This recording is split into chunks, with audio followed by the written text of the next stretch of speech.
Just like individual lives, years have a life of their own.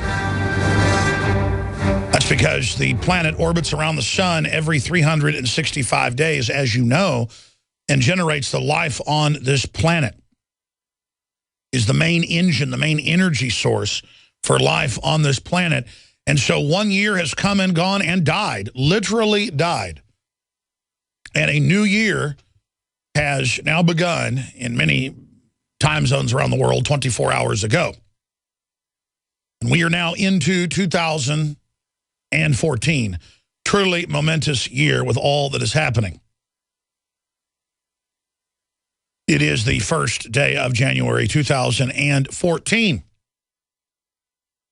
And we are hurtling into the battle, the fray, with the New World Order. And we're going to be here for, again, the next 3 hours. We have John Bound, InfoWars nightly news reporter, and also radio producer, joining us at the bottom of the hour. Yesterday, he shot a report on 360 in Austin and filed that report this morning, shot on his iPhone 4, I believe. And it was a woman standing right beside her burning car on her cell phone, everyone driving by not even caring. And then even some people on YouTube, this went right to YouTube today, it's up on Infowars.com and PrisonPlanet.com, are like, big deal, you know, people didn't stop because the fire is no big deal. And of course, John didn't catch it right away because he's yelling at her before he even turns the camera on, get away from the car, because he had to park down the street and then run towards her. And so he ran about 200 yards, you know, towards her, yelling, get away from the car. By the time he turns it on, you could see her about 10 feet away. And then she starts walking towards him about 50 feet as he meets her. And she's still on her phone, obviously calling the fire department. But the reason I mention this is not even our top story, it's just important, is it ties into this mindset where they're fracking with such corrupt practices across the United States that the well water is catching on fire. There's safe ways to frack, by the way. I've got family that have come and gone and passed that were petroleum geologists, you name it, people that work for refineries. There are very safe ways to do this. But when you have this modern age, an example is BP, and you have British Petroleum doing things like ordering 3 different engineering companies that were all on site at the Deepwater Horizon. Don't pour concrete and what they call mud, a mix, in as you drill so it doesn't back pressure and blow out and cause an undersea, Red Adair type explosion. Just dump water on top of it. That'll save us $15 million a day, I think was the number. And that was the head people in England calling the head people in Houston. And then they literally had to fire multiple heads of crews and send in other companies that were there as contractors to do it because all the engineers said this is going to explode. And the engineers knew the math, knew the science. It was one of the deepest wells ever drilled, 30,000+ feet. They knew what was going to happen. But the delusional executives just knew they'd make more money if they didn't have to spend the money on the concrete and the mud that was being pre-mixed on the ground and then brought out to sea on big ships. And so they didn't want to have $15 million a day of that being dumped in the hole. $15 million a day. Because all the transcripts of the radio chatter was recorded and logged. And they said, no, I'm not going to do it. You're relieved. You do it. This is going to explode. They actually had fist fights, it came out later in court, on the drilling rig. When people were ordered to do it, they're like, that's insane. And people began to punch each other in the faces because they knew they were about to blow up the oil rig. And it killed a bunch of people, folks.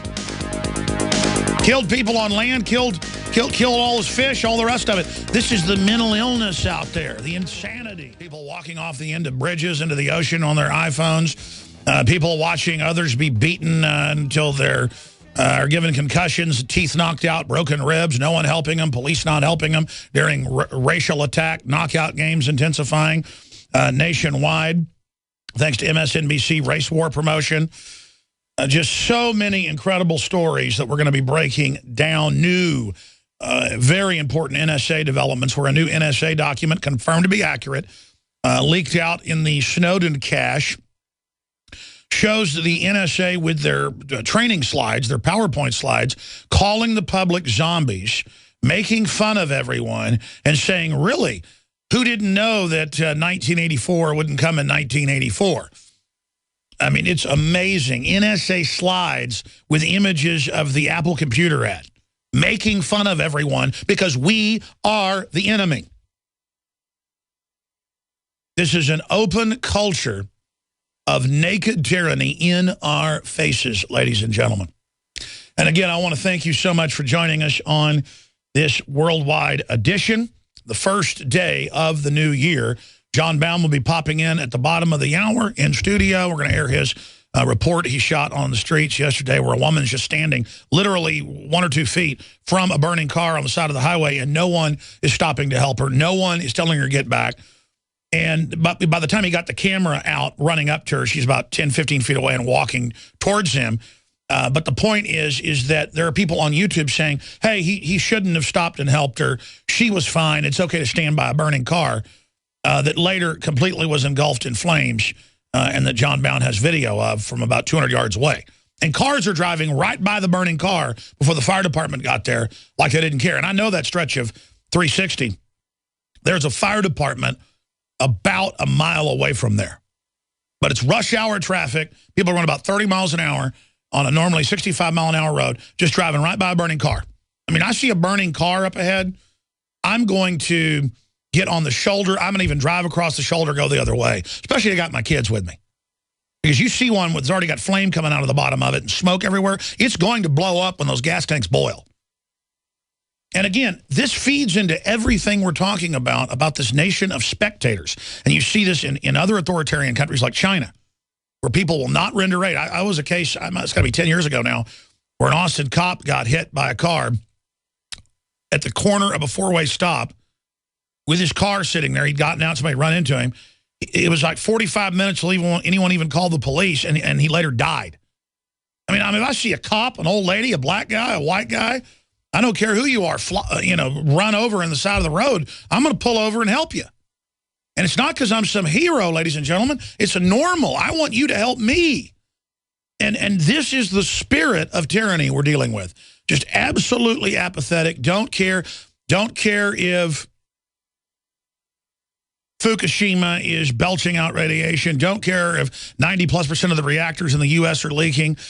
Don't care if fracking's being done so sloppily all over the country that water out of the local tap, out of the local water facility, but also out of the wells is catching on fire. It just goes on and on and on how people don't care anymore. That's what comes with evil. Those aren't babies. Kill 52 million of them in abortion. Those aren't humans in Iraq. Kill 1 million of them with a fake war and cutting off their food and medicine. Oh, whatever. Assad's a piece of garbage. Let al-Qaeda blow up all the churches. I don't care. I care about me. And these fools think that when you only care about yourself and let that lady's car burn. Let her stand right next to the car. Those people cared so little about her, they were delusional and were driving right by it, slowing down to like 5 miles an hour from 30 miles an hour. There's video of this, looking at the burning car.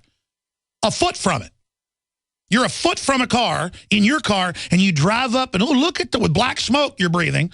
Oh, look at the black smoke. Let me drive right by that. And there's a woman standing a foot and a half, 2 feet from it. And the car later blows up, and there's pieces everywhere. And then people on YouTube think we're weird. And there's like a 20% negative vote on it. We usually have 97% support. Because the idea of having a brain is now illegal.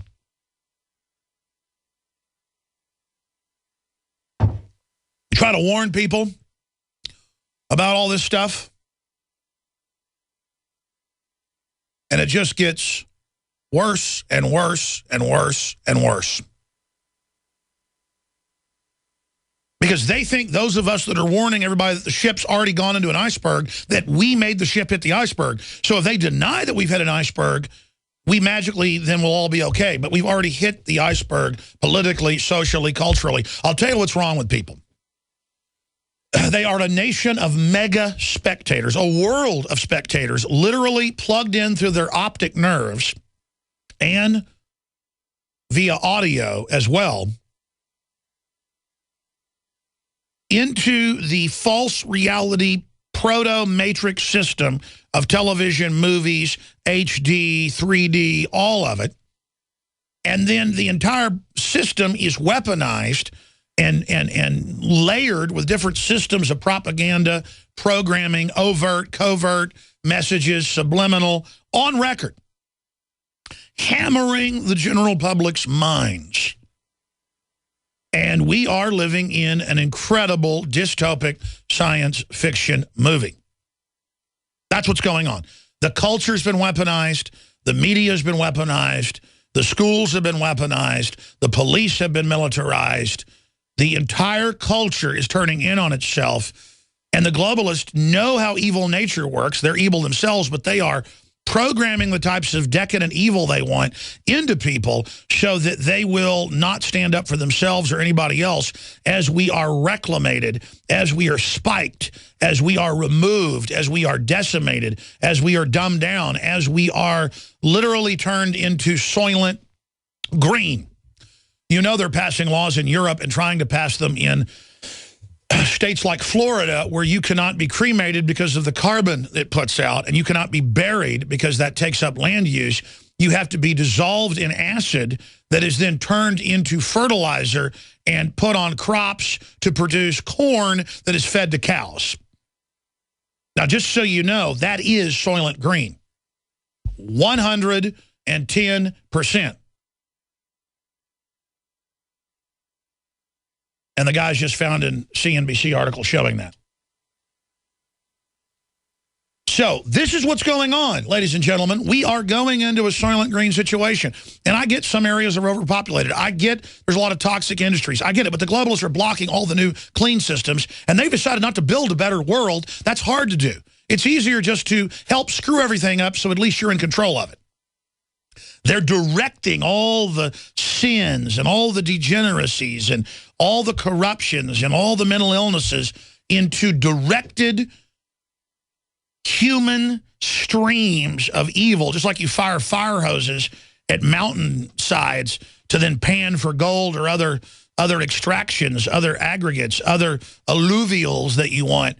And that's what they're just using the harnessed evil of the worldwide beast system, all the corruption, all the wickedness, focused like a laser beam, like a particle beam against humanity.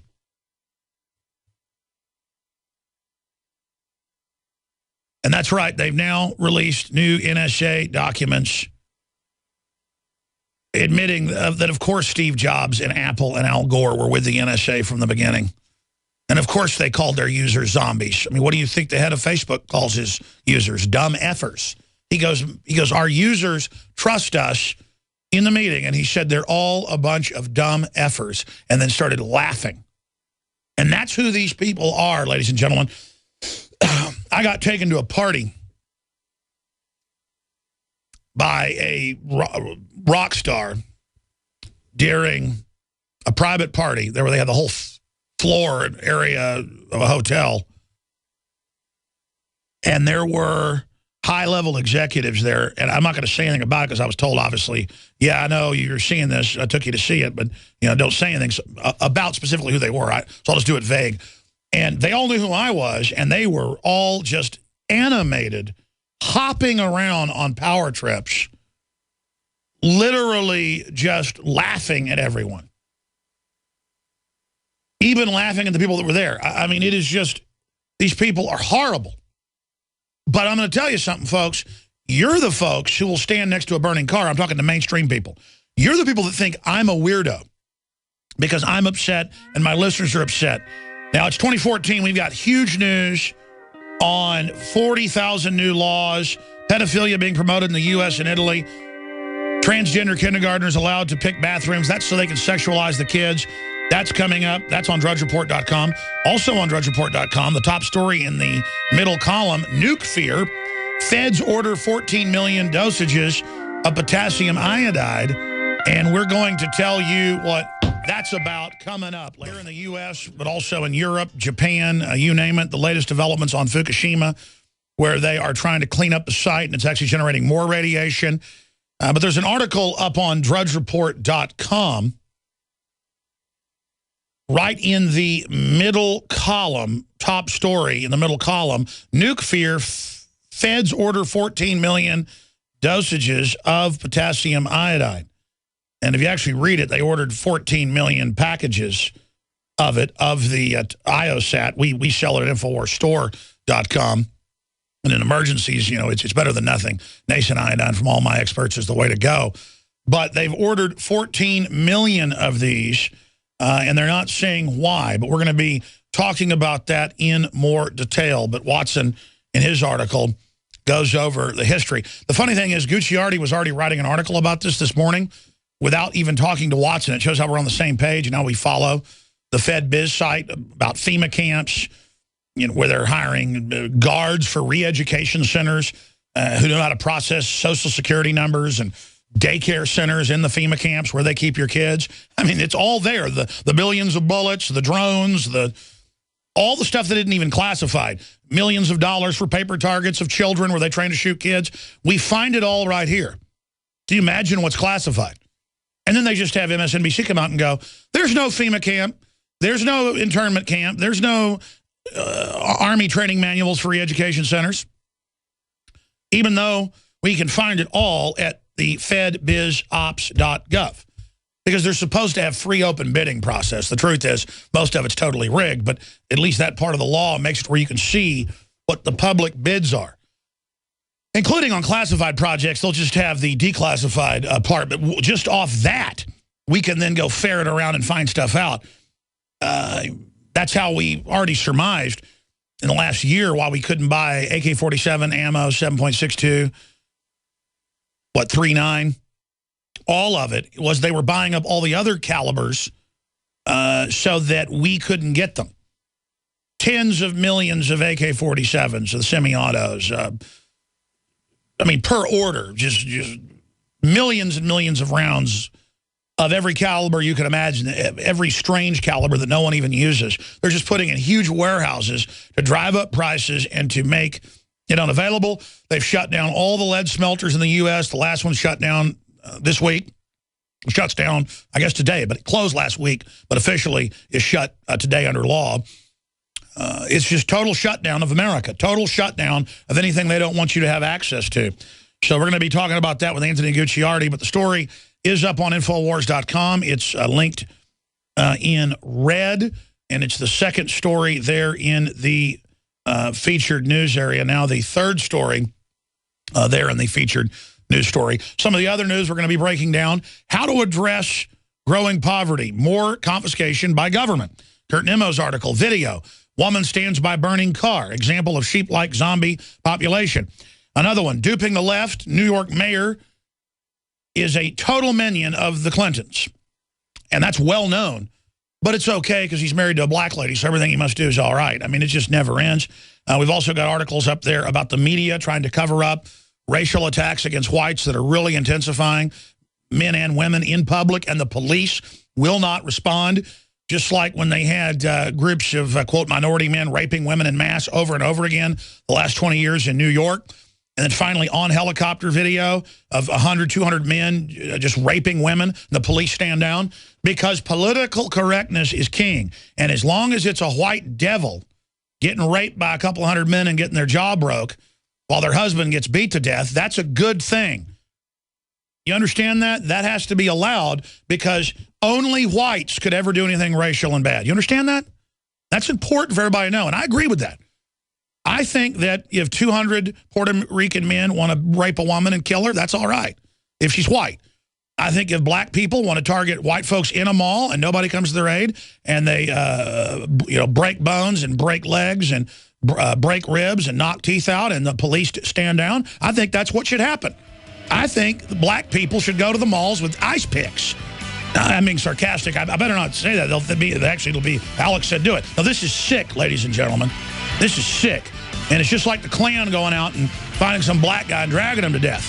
But you'll never hear a word about it. No, it's a sacrament. Good job, MSNBC.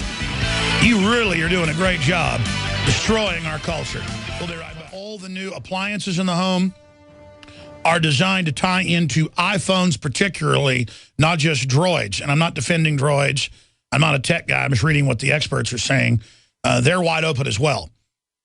And but Apple has been heavily involved. Folks, Apple is the most vicious, evil company out there that I can think of, except for maybe like Microsoft. They're all part of the same globalist operation. But they have the liberal trendiness. When the Obama attacks the country, it's loving. He got a Peace Prize. It's all part of this, oh, hi, we're NPR. We want to get rid of families and motherhood and fatherhood because the state loves you. They're really roaring, demonic goblins. They are savage social engineers that see you as prey and want to feed on you. And you've got to understand that. These people know what they're doing. I'm a liberal. You're a liberal. Thomas Jefferson was a liberal. Libertarianism is liberal. Constitutionalism is liberal. It's the greatest expression of the Renaissance. Not what these people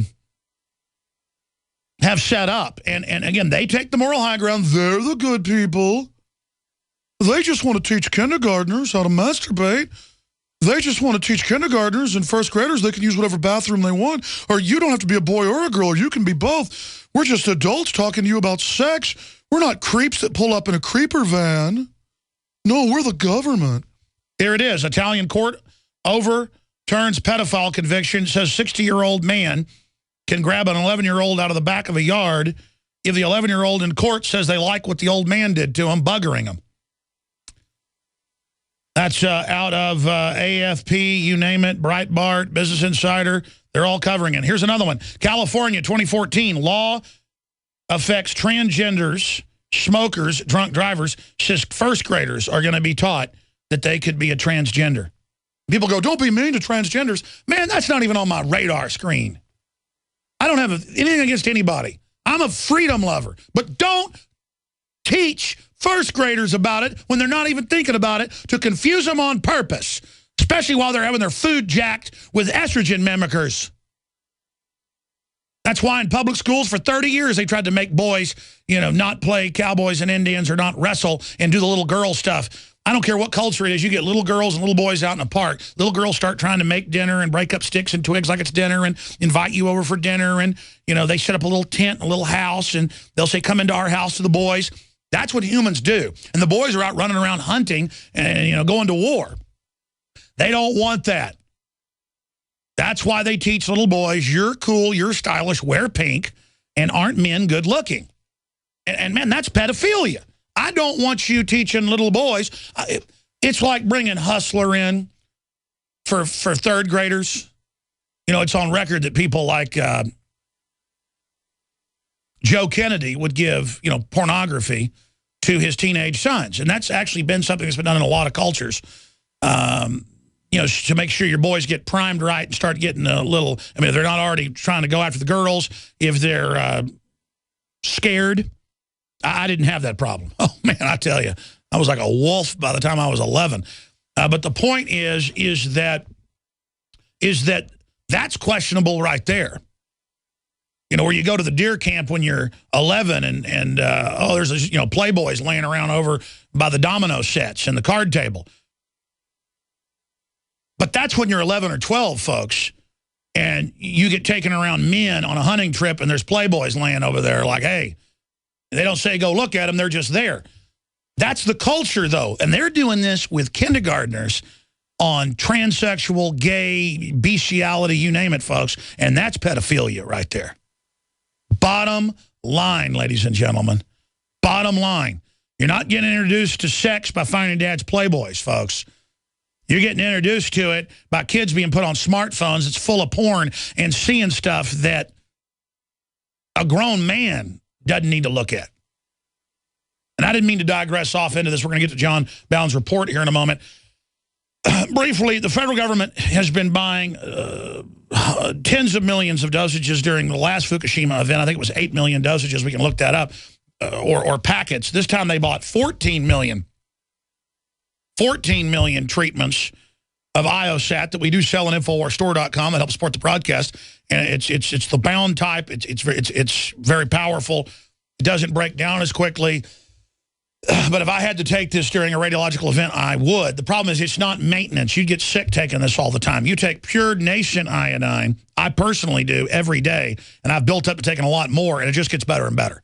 Consult your physician. Take the directed amount. If you have any medical issues, again, do that. But our brand of this, Survival Shield Nascent Iodine Dietary Supplement, is patented proprietary. And let me tell you, let me give you an example. If I wanted to buy crud iodine, I could buy it for like $1 a bottle. This stuff cost me $10 a bottle, okay? And I sold it for $29.95, and it funds our operation. That sounds like, ooh, that's a big profit. No, not in vitamins and supplements. That's not. We need that to fund the operation, but it's very competitively priced. Leading competitors with crud iodine are $50, $60, and it's not even the good stuff. And I'm not attacking the competitors. I'm just telling you, this is half the price, double the strength. It's amazing. And you can also get the Survival Shield in bulk and get discounts at InfoWarsLife.com. But you can also get the Fluoride Shield that has 5 other key ingredients like Shilajit and other things with the iodine in a 2-ounce bottle for only, you can get it for $34.95 when you get 2 bottles, or $39.95. That's double the amount, double the size, for only $10 more. So it's a huge discount. The best value at InfoWarsLife.com is the Fluoride Shield. And we do have that in. We're about to sell out of this Survival Shield, but we'll get more in a couple weeks. So InfoWarsLife.com or call toll-free 888-253-3139. Now, here's the deal. With the big radioactive wave that's taken 2+ years to get here, arriving in the next month and taking 3 months to come in, that's mainstream news, Fox News. With radiation levels going up, with Fukushima continuing to melt down, with the extraction process, why do you think the federal government, for their people, this is for them, just bought 14 million dosages? The biggest one-time purchase we've ever seen. That's up on Infowars.com. Easiest place to find it, DrudgeReport.com, right in the middle, top column. I'm asking you, because yes, I am supporting our operation here, promoting what I believe in. That's called a win-win-win. It gets the free speech out. It supports you and your family's health and preparedness. And it supports our entire operation to expand, not just stay at the same level or contract. Because if we don't grow, we're going to implode here at InfoWars. That's a simple fact. So thank you so much for your support. InfoWarsLife.com or 888-253-3139. And again, I take this daily, but you also have it in backup in storage for a radiological event. In fact, I already took some this morning, but I'm going to take more. I'm getting to where I personally take 4 dropperfuls a day, and it just gets better and better. I would not do this at first, as Dr. Group and others have said, because you will detox. I would personally take less than what the recommended dose is. Talk to your own doctor. That's what I would do when you first start for about a month or 2. And then after you get used to it, it's just, man, I tell you. Well, you've heard the reviews. It's no brag. It's just fact. Folks were like marveling when I said I was taking iodine on the air, and Drudge even put a tweet out saying, look, Jones is shooting raw iodine on air. I think that says it all. Because if you do take regular iodine, it is like 100 times Jack Daniels. I mean, the way it burns and it literally makes you see spots. I mean, when I've taken it as a test of other, because we've sold out of this. I was looking for other brands, other groups, and I just couldn't sell it. And I'm not knocking it. It's just that this is perfect for children, in my view. Again, talk to your physician. The toll-free number is 888-253-3139. So coming up, Apple denies ever working with the NSA after Zero Hedge put out a report on the big hacking conference they had in Germany, where and the NSA's confirmed this. And, of course, they're hopping mad. New NSA slides, training manuals, online PowerPoints where they call the general public zombies and laugh at us and talk about how they're surveilling everything we do. And I'm telling you, that's the attitude. I saw a bunch of law enforcement graduates. They were older, but they were talking about their degrees and trying to go back and get another degree at Barton's, and how they were going to go work for the NSA, and all on power trips. And I got in their face about it a few months ago, out at the local natural spring pool, because that's the imperious attitude. What you see with the NSA is just a manifestation of government corruption. And they've got compartments of the NSA who are doing real work and really are tracking bad guys overseas, but they're compartmentalized. So iPhone users are zombies, and Steve Jobs was Big Brother, according to NSA report. And what's that been picked up by now? That's now come out of the Huffington Post. Yeah, I was telling the crew a few days ago when this broke, this is big. So I'm glad it's getting picked up out there. Print that off for me. Thank you very much. So Huffington Post, Tech Dirt, Infowars.com. It's all being reported. So this is the way they operate. They're calling you dumb zombies. And the reason they're calling you dumb zombies is because people act like it. I've told the story. My son was about 1.5 years old. We're at a La Madeline restaurant in North Austin, my wife and I and my child. And I go in to wash my hands in the bathroom, and I come out, and there's people all gathered around saying, call 911, and a woman was choking. And this went on and on and on and on. And so I said, listen, she'll be dead by then. She started to turn purple, keel over the table.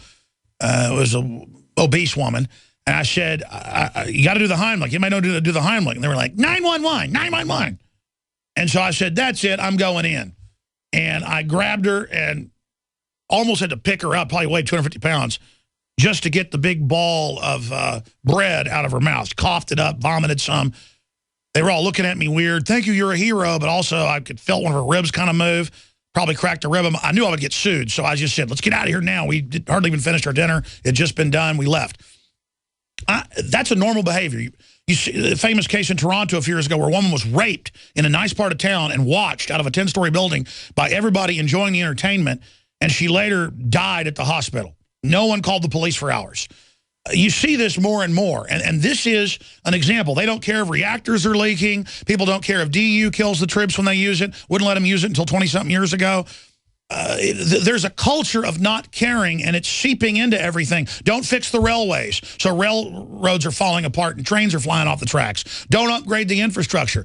It's a nihilistic attitude of arrogance, not just in government, but in the general population. And it'll lead to World War III. It'll lead to bioplagues. It will lead to hell being released because people lose their common sense. Now, John Bound was driving yesterday and caught this car on fire and saw the woman standing a couple feet away from it. By the time he got there yelling at her, she was walking towards him. But she was standing feet from where it later blew up and blew pieces of the car up to 10 feet away. The video's up on Infowars.com, but for radio listeners, here's the audio of it. Then we're going to go to break and come back and talk to John Bound. But here is his report shot on the street. Hey, John Bound here, report for Infowars.com. I just want to show you what my commute looked like this morning.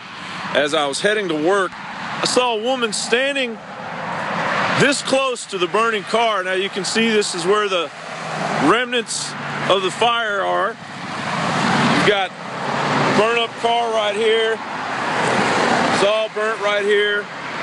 And of course, where most of the hose that caught fire and caught the rest of her engine on fire, it was completely engulfed in flames by the time I left. But she stood this close to a burning car talking on her cell phone to the fire department. As I drove by, I realized that lady was in a lot of danger. So I stopped up there at that stoplight, turned around, came back down, and proceeded to tell that woman to move away from her car because she couldn't figure it out for herself. Ma'am, young lady, hey, you need to get away from that car. You need to get away from that car. Get very far away from that car. That car is on fire. There's fire underneath that car. So get away from the car.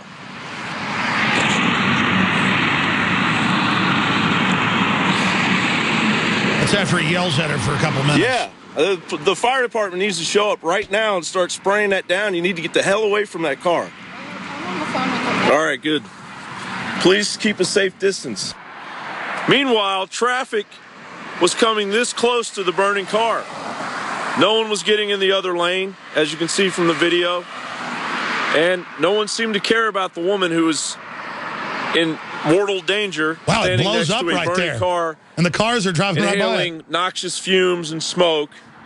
What and idiots. If she stood there long enough, she would have had to go to the hospital. Let me tell you, if there's ever a big disaster, it's over. It just goes to show that people really are asleep. There's a mass paralysis. You see a car on fire with a woman standing next to it. Why don't you stop and help? Because you're just as capable as a government official, believe it or not. All right. Now, again, I've seen the studies. I've read the history books. I remember as a child, people would have instantly pulled off to the side of the road. People would have turned across the highway over to the other side of the highway because it's open grass there. I guarantee you, when I was a kid, my dad would have stopped his car 100 yards back and stopped the highway or something. I mean, when you've got a burning car, obviously about to blow up, that's what the police are going to do. It's common sense. But, of course, my dad knows how to skin a buck, run a trot line, fix a combine, drive a tractor. You know, back when I was a kid, you know, my dad knew how to steer wrestle the whole 9 yards. I remember being a little kid, and they'd be rounding the cows up. We'd go back and visit the farm, and remember my dad going in and grabbing, you know, 1,000-pound cows by the horns and throwing them down to the ground. And my dad's a little guy.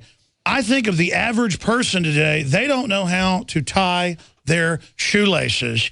And, John Bound, it's amazing to me that maybe 20% of the commenters on YouTube and the votes think you were wrong to park and go and tell her get away from it, literally standing 2 feet from it.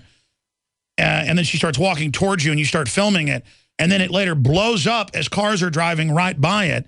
I mean, something's happening. And the statistics show it. You show articles where it shows IQs are dropping from all the smartphone and TV viewing. People think everything is like a television show. They don't get it. And remember in Austin, the cop that got run over during rush hour traffic at a 4-way stop, what was it, down at, it was down at, William Cannon years ago. I mean, it was like 45 minutes. They drove by the cop bleeding to death in the road, just drove around him. I mean, these people are literally idiots. And the globalists have helped do this with the television and the culture and now want us dumbed down more, as if the public needed any help acting like cattle. And then these cattle are going to vote to take my guns, make me take all their deadly vaccines, drink their fluoride. They don't have a right to be so stupid, John Bound. What is your take on this in the larger context? You're the bad guy, right? I'm the bad guy. We're the bad people. Now, maybe I was a little bit harsh to that lady, but I was in the moment. I was genuinely... Well, she wasn't listening. Genuinely concerned. I mean, I saw the raw tape. It went on for 2 minutes. You saying, get away. Well, I was talking to her like, maybe I'd talk to my daughter. It's like, get away from the burning car. That's your 4-year-old daughter. Yeah. Yeah, I mean, that's basically how I felt. I mean, and the other side of that is, if my wife or my daughter were in that situation, I hope to God somebody would help them, you know? If my daughter was standing next to a burning car, I would hope somebody would run. But as I turned around, as I drove by, I thought I saw her car was smoking. Okay, you know, well, she's going to have to get a tow truck. And then as I drove by, I saw fire dripping onto the ground underneath it, and that's not good. So I pulled up to the stoplight, and I kept looking back, and I noticed more fire pouring. And as the fire poured, I saw the smoke rising. And then I turned around, and as I came around, there was a truck parked across the road directly from her, a red truck parked directly across the road, and the guy was just sitting in his truck. He was just sitting in his truck staring at this woman who's, you know, clearly making a poor decision. Clearly making a poor decision in front of God and but the issue is, just 10 years ago, I know Austinites. People would have stopped. They'd be helping her. They'd see you get back. I mean, I was in South Texas and saw a guy run a red light and run into 2 old ladies, and I was 4 cars back. All 3 cars ahead of me pulled over to help her. I still pulled over to help them as well, and to wait till the police got there as witnesses. Well, a lot of those comments were, John, you know, you're up on your high horse. Who do you arrogant, whatever, you know, how dare you help them? But well, listen, I saw it when the woman was choking. Yeah. No one was going to help her. I had to push men aside who were trying to stop me from doing it because I wasn't wearing a uniform. Well, sorry, I took first aid. I took how to resuscitate people. I took that 3 years in a row when I was in a swim team. I mean, I was in a swim team before that, but when I was like 13, 14, 15. I mean, I took it from fire departments. I was certified in it. I know how to do it. I saved that woman's life. I'm not bad. Well, you talk about your dad, and you talk about that mentality that used to be here, and I hope it comes back because it is withering on the vine.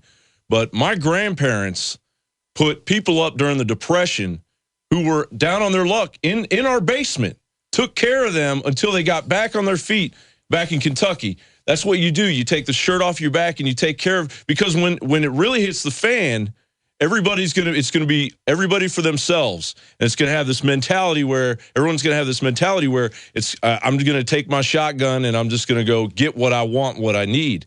Well, the people that are going to be able to band together are going to be the ones that are going to be able to take. Exactly. And the sheeple think banding together or seeing a woman standing by a burning car that later blew up. Yeah. If the footage it blows up, Within 30 fire shoots out like 5 feet from both sides in the top, and there's cars a foot away. Yeah. They don't even get in the other lane. The other lane. And my instinct was exactly what you said. I wanted to just turn around, pull into the median, and get in the middle of the road and help the people. Not just this lady who's standing next to her car, but the people in their cars. Because, yeah, there is a possibility that car may explode. It did explode. Well, and could shoot debris maybe into a kid or into a woman, going to her job that day or whatever. Well, the point is that happens all the time with these car fires. Then people start wrecking. Where's the instinct of people to do that?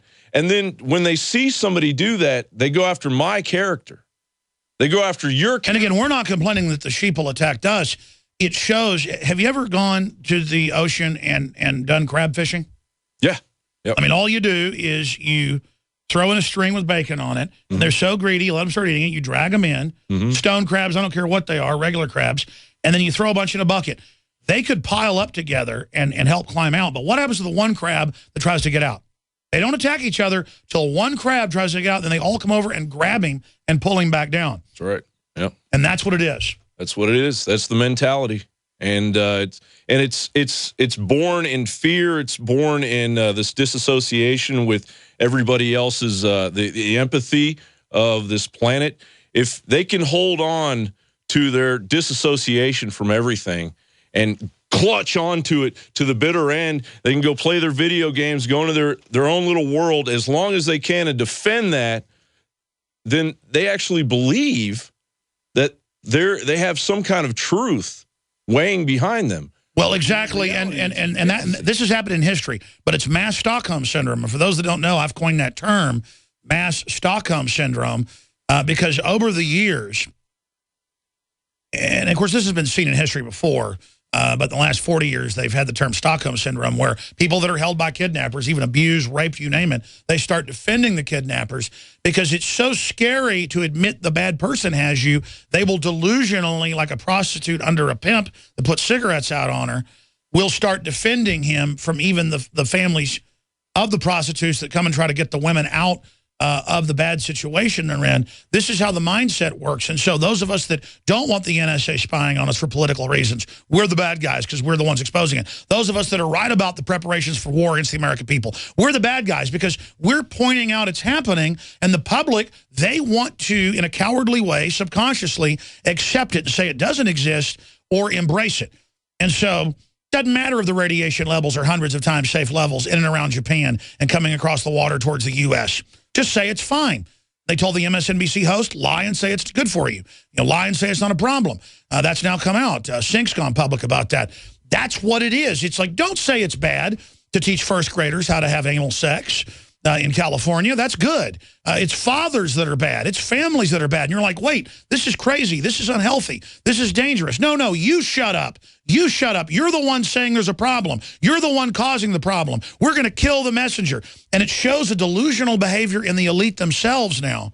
And the type of brinksmanship and arrogance and irrational exuberance and confidence that is going to lead towards war, famine, societal collapse. John Bound, final comment. Yeah, I'm just amazed with the unyielding conditioning that we're all under, that we haven't even got to a huge war at this point. We've got China, and we have Russia, and we've got these Olympics coming up with the false flags that are going to ensue.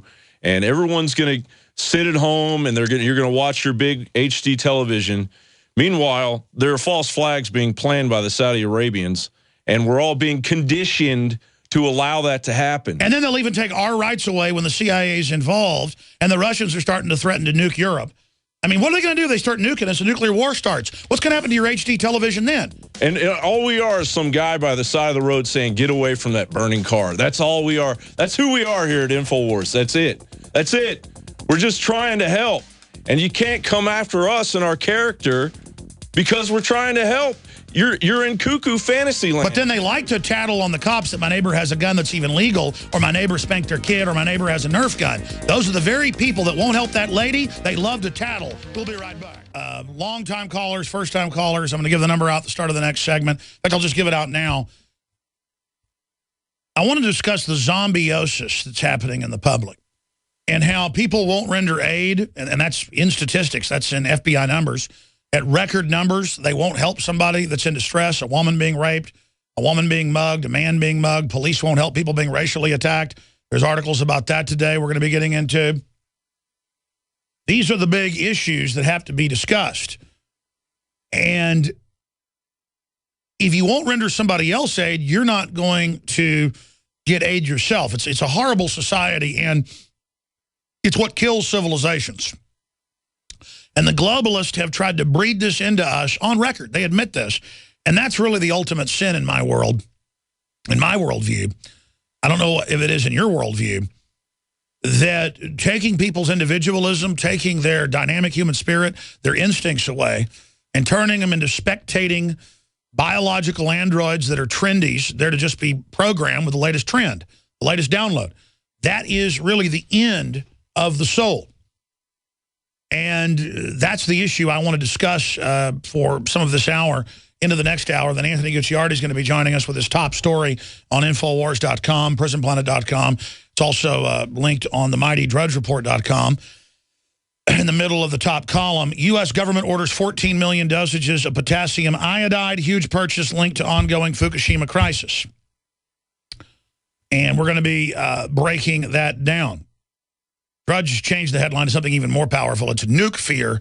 Feds order 14 million dosages of potassium iodide. So we're going to be discussing that. There's a bunch of other Obamacare news, government promoting pedophilia news, huge NSA news, where they, in new Snowden documents, new NSA documents, a PowerPoint, those screens where they describe to their own minions how things work, they call the public dumb zombies that don't know they're in 1984. Just like Zuckerberg calls you dumb effers, and this is their attitude. And I mean, they'll tell you, oh, you're so smart, I love you. Aren't death panels good? And talk to you in an NPR voice like you're 5 years old. I will talk to you like adults. I'm talking to new listeners. And you tune in, man, that's wacky. That guy's far out. No, reality's far out. And I can unequivocally say this radio show with human intelligence, because we all see through rose-colored glasses, as the Bible says, is as close to reality as you're going to get. I can really say that. It's no brag, just fact. And that's a really scary thing, that when I have all these other constitutional lawyers on and experts and NSA people and journalists, and I'm so immersed in this for 20 years, 18 years on air, since 1995. I'm so immersed in all the different angles of it that I almost always know more than my guest does about any subject they're on. They can usually augment, give me more. They know more than I do in some areas, but that's a scary thought. That a guy that went to community college for 2 years, and the reason I got out of it, I was about to go to UT, was I could tell it wasn't an education, it was an indoctrination.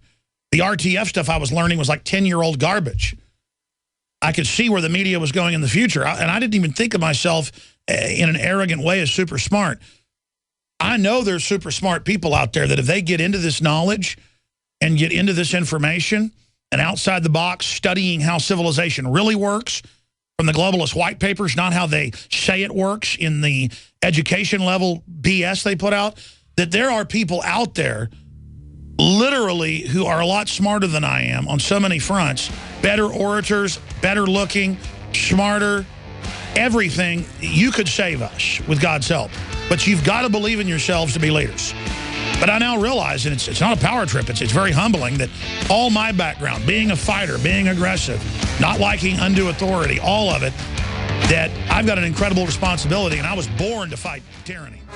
And Dick Cheney was on Fox News, and he said out of his mouth, I believe it was live, it said live, he just said minutes ago, I'm talking 5 minutes ago, 3 minutes ago, he just said Mohammed Karzai was a guy that was there when we needed him, and I will not say that he's corrupt, and basically he's a good guy. Ladies and gentlemen, Mohammed Karzai is a known mega narcotics trafficker. His brother, until he got killed, was the #1 opium dealer in the world. Our government is there for 12 years to control the opium supply and to keep a war going for no-bid weapons contracts. We're not meant to win the war. That's why Obama swore we'd be gone in 2012, then 2014, now 2017. We're never leaving. And we did not go there to fight al-Qaeda. We went there to get control of the opium and to get control of the lithium that's worth trillions. Not for American companies, I want to add. That'd be bad enough if we did it and really tried to help America. This isn't an empire that's based in a country, like the old British Empire, where actually stuff came back to the home country to build it up.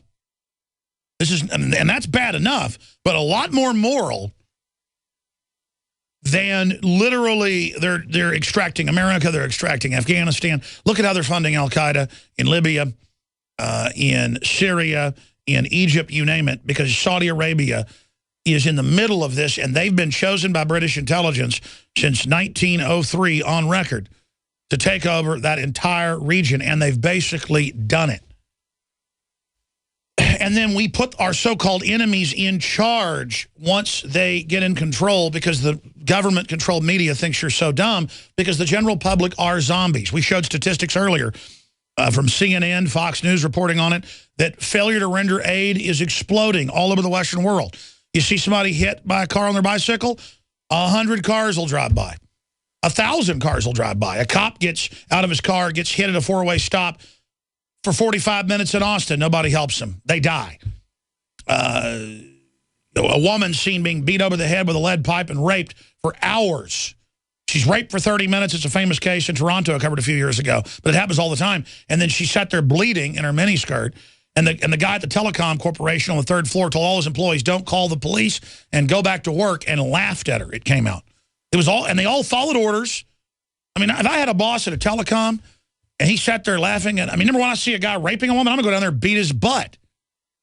And it's not because I'm a tough guy. I mean, that's normal instinct. If I was at some place and my boss said, don't call the police, hey, look at her, you know, look at her naked there in the freezing, you know, rain, the woman later died, I would have, and I'm sorry, I'd punch you in the nose. Because that's my daughter, that's my wife, that's my mother, that's my grandmother. You reap what you sow, folks. We've gotten rid of our common sense. And instead, though, the tattling's at record levels. Oh, my goodness, the neighbors saw Jimmy and Bobby playing with Nerf guns. Call the police. The cop shoots one of them. Or, oh, my gosh, you know, John was in the backyard with his friend David playing Nerf guns, and so the school suspended him.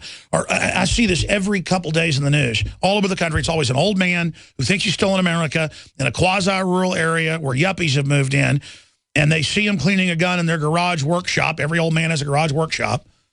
And they call the police, and the cops walk around the corner and shoot them. That just happened up in Fort Worth a few weeks ago. Or they take them to jail and say, well, the neighbor's scared of the gun. We're going to do a psychological evaluation. The guy's like, what? I'm cleaning my deer rifle. That's illegal on my property?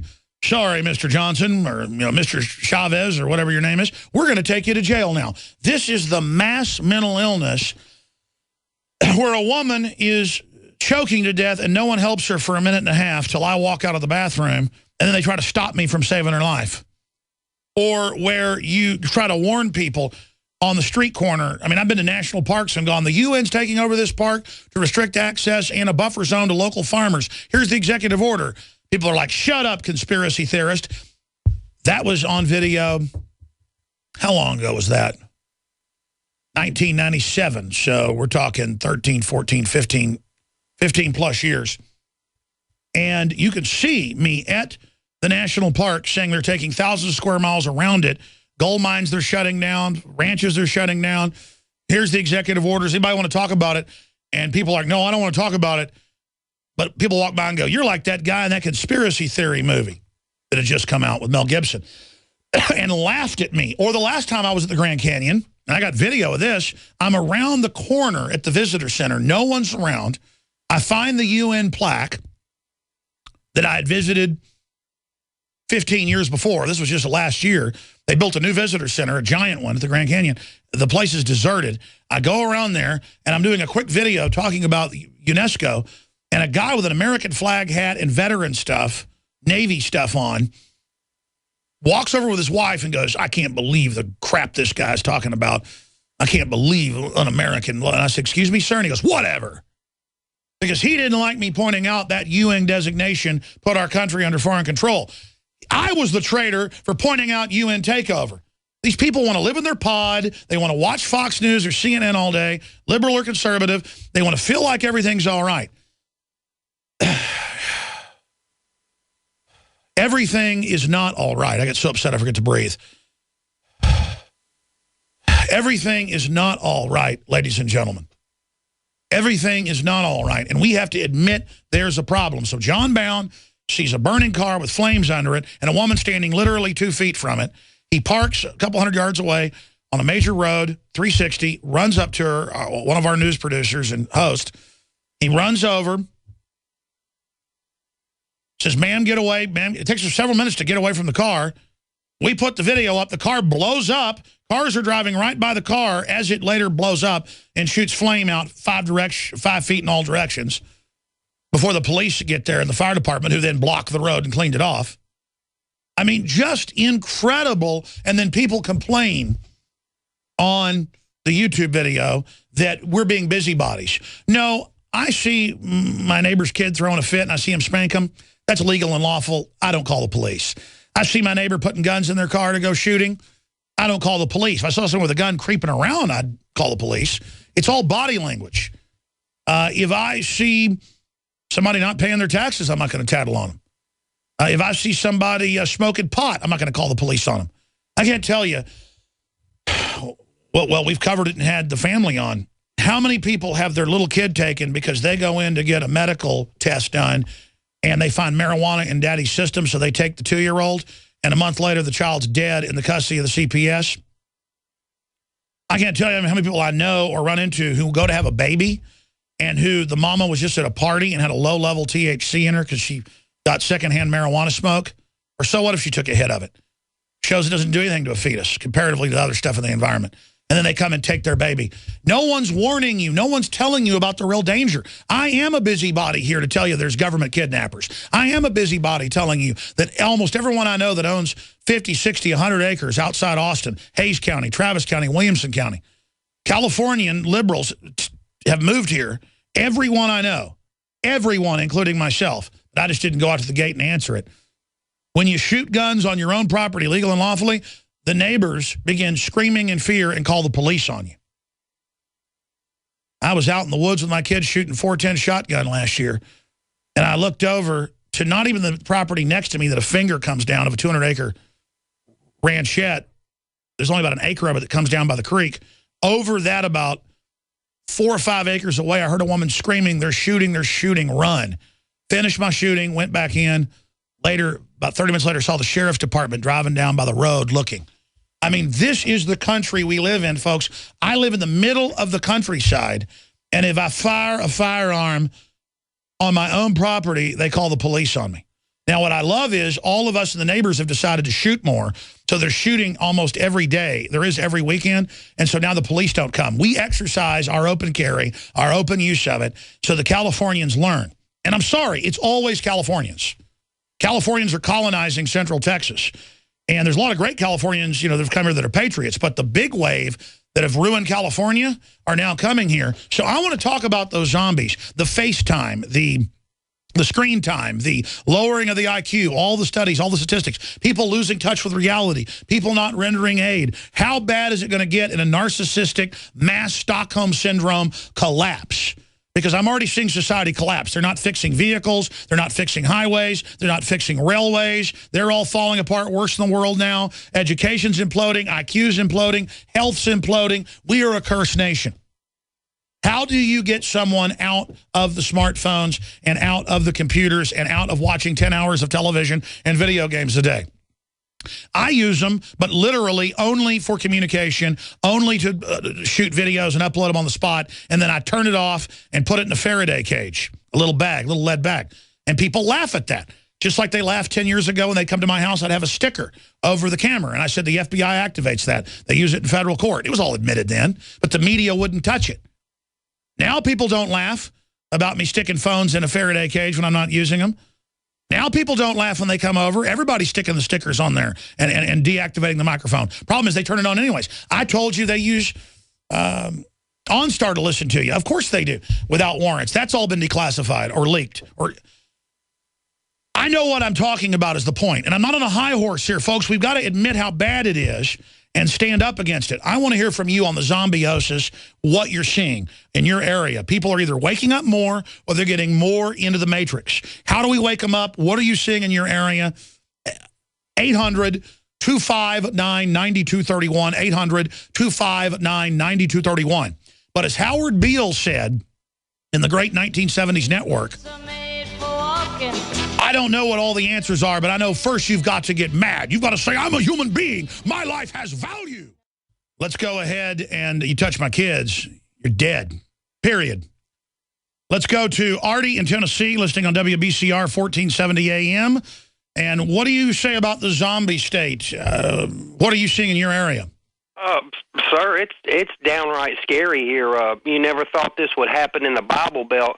And what's really got me is a lot of people are into this Obamacare website. It tells you right on the website that the information will be shared. But here's something, sir, you may have not thought about. You can get exempt through a Christian healthcare sharing ministry. You know, David Knight is part of that. He says it works great. And that's the power of the religious exemption, because Congress shall make no law respecting the establishment of religion, prohibiting the free exercise thereof. So that's the great, quote, waiver out of vaccines, everything. And yes, he did a special report on that a few months ago, but tell folks about it. Well, sir, but that's not really what's scaring me. What's scaring me is, yes, that's the great alternative, but the government's going to have record of all the Christians that have opted out of it. And I was just wondering, they're not going to use that as a database that when it times to starts coming for the guillotine. Well, I totally agree with you, but we're way past that, brother. They have spied on everything. I mean, they know everybody's deepest, darkest secrets. They've got algorithms. They've got psychological databases. We're already all on the list, and we've got to go public. That's the answer. People always say, aren't you paranoid they're going to come get you? No, I'm the opposite of paranoid. I'm paranoid they're going to win and that we're not going to warn as many people as we can. Because, look, when this system finally goes into place, and that's a foregone conclusion, the beast system's going to happen, imagine all the work we've done to wake people up. That's why the Bible says there'll be the greatest awakening and coming to God that world's ever seen. Because when everybody remembers what we said, we're going to fall to evil. The beast will wage war against the saints and overcome them. But that's only round one, brother. I'm in this for the long haul. I mean, I absolutely know that it's all being fulfilled. And we don't know if it's this year or 20 years from now or 100. The eye has not seen, the ear has not heard what's going to happen. But the point is that I'm fully committed to this because we're worried about people's souls. And look at what the New World Order does. It literally steals the intellect. It steals the spark of humanity. These people have dead eyes, these zombies. They have been literally sucked dry. We're fighting spiritual body snatchers. We're in a science fiction movie. It's all around us. God bless you. I appreciate your call. Let's talk to Corey in Tennessee. No, in Connecticut. Corey, you're on the air. Go ahead. Hey, Alex. How you been, bud? Pretty good, brother. Hey, just real quick pointers dealing with that. Obviously, with your Apple iPhone crap and all this other stuff, you got to deal with the stand down or stare down generation, so to speak, is what I call it. But it's more and more prevalent. Something that sparked my interest the other day that really got me into this is like the zombification is your news article that you did just the other day. Even if you could put that on screen for your viewers about what just happened here in Connecticut. I work literally next to where that news report came from, and it was interesting going down, talking to viewers, and also talking to the people standing in line. I actually got to do that on my lunch break, and it's just very, very intriguing because the number one question that came up that day about, like, even the zombification, so to speak, of the mindset is everyone in that line is still questioning Sandy Hook, and now it's being talked about on all the news, local news affiliates here in the state. By the way, that would have been a mega viral video. As a citizen journalist, you just keep a camera with you or your devil phone with you, but you can get some good out of the devil that way. Is that if you'd have gone over and videotaped you talking to the folks lined up to turn their guns in, just hundreds and hundreds of them lined up to register them to then have them basically taken. That would have been an incredibly important report. In fact, we almost tried to send a reporter there, but we don't know if those lines were continuing. Stay there. I want to come back and find out more from you on the other side. Then Frank, Karen, Chris, Jim, and others. It's the first show of the new year, January 1st, 2014. I'm Alex Jones, Infowars.com. New York State is now using gun registration from years past, like New York did in the 50s, to now order the guns handed back in. And the goal of the Brady Center and all of them is victim disarmament. So people lined up like good slaves to register their firearms. And we were talking to the caller, which I wish he'd have shot video of this, and he said he was talking to the crowds, and they were questioning Sandy Hook. Well, they've bulldozed the building, and they won't allow any of it released, probably so they can produce fake video and audio, which is very easy to do. And they can show Godzilla attacking any building they want, or show Kennedy saying things he never said, or John Wayne pitching products, 20-something years after he's dead. Hard to believe John Wayne's been dead since, 1980, 1981? I forget when he died. But that's longer than that. It's like 30 years. It's weird to get old. But we are taking your calls right now about the public in this zombie-like trance that they're getting deeper and deeper into. Corey, quantify what you were saying. You were talking to the folks at your lunch break because you're at the building right next to where this was happening, and describe what you saw. Pretty much the line that the local news agency had shot was the many multiplicities of the gun owners coming in, and it's amazing because now if you really think about it, all their faces are now on camera for the public to see that, oh, these are the people that are going to go turn their guns in, but that's just another side story. No, the feds admit that's why they pay for voluntary DNA checkpoints. Now they're making them mandatory just to get the cops trained, every people that we've done this before. That's how it always works. The gun buyback programs are to create the idea that guns are bad and the image of you turning them into police. It's total Pavlovian conditioning. Go ahead. No, but going along with that, of all the things that stemmed out of this, obviously the law was created because of a certain circumstance here, and that was Sandy Hook. And I'm not one to be one of those people that want to go out and write blogs about the craziness that's going on with that school, but I'm a man of following the money. And at my position, I'm able to do so because I speak with police officers not only in that area, but even state police after they released that Sandy Hook report. But the number one thing on the airwaves up here in the past few days since that report has been released, that neither WTIC, 1080 News, which is one of the big affiliates here up in Connecticut, New England, they will not touch on this one topic because of the police report. And digging further into this, following the money, the donations, I had been going through YouTube, checking out news clips and stuff because it's affecting me personally, as long with friends, and they want answers. People of Connecticut want answers because this was created. Well, we know there were multiple people in camo and black pants, the same outfit that was seen, later caught on helicopter. Then the media denied those arrests had been made, and then later said, well, it's restricted access, but it was anti-terror units from nearby counties. I mean, man, and then I'm not saying people didn't really die, folks, but they definitely had actors rolling out with BS. I mean, it's we don't know really what happened, but the official story is not true. Yes, and that's leading into my next point. I'm going to pay attention to the facts on that. But the thing that most people do not know is 2 weeks after the incident, I created a post regarding GE. If you guys remember the report on Adam Lanza with the DNA test of the evil gene.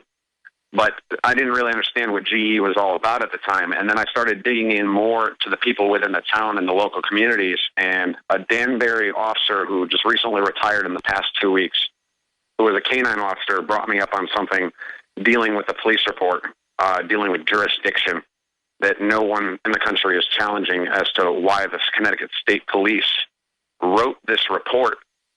And it's now starting to become more massive in the public here. Because quantify for those that don't know what the report is, because people always call in thinking everyone knows what you're talking about.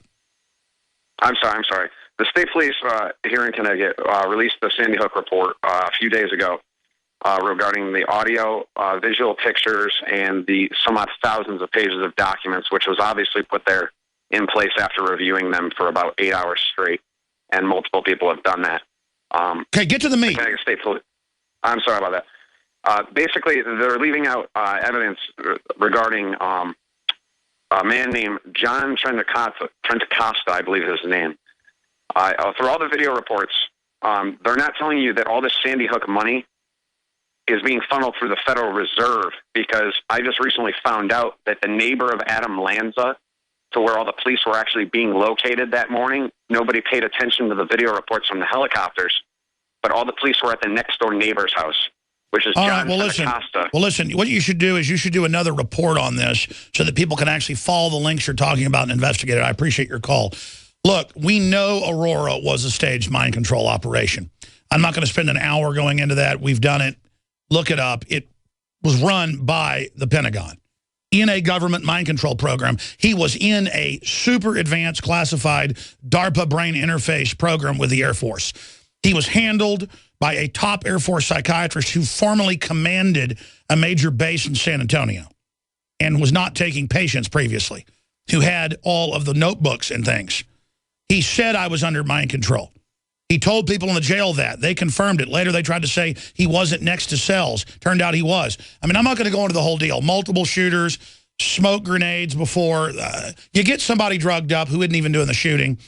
You do the shooting, then the person on drugs doesn't remember. I mean, that's one way to do it. And that's what happened there. So if they would do that there, and we're able to prove that that was a staged event. Boston bombing, I don't want to take an hour doing this. It's the same deal there as well. If you're a new listener, just go look at our Boston bombing coverage from a year ago, or less than a year ago. And you're going to see all sorts of stuff like this in the new year as well. But there's one of the headlines. Colorado shooter was under psychiatric care of ex-U.S. Air Force doctor. That's the London Independent. And then it just goes through it all. Ladies and gentlemen, his dad was in high-level black ops, developing the top-level algorithms for so much of the stuff going on in the stock market. He was under a DARPA program in brain interface. That's just like Theodore Kaczynski, the Unabomber, was in the MK Ultra program for 10 years. That was declassified after he was arrested. But only the LA Times reported on it.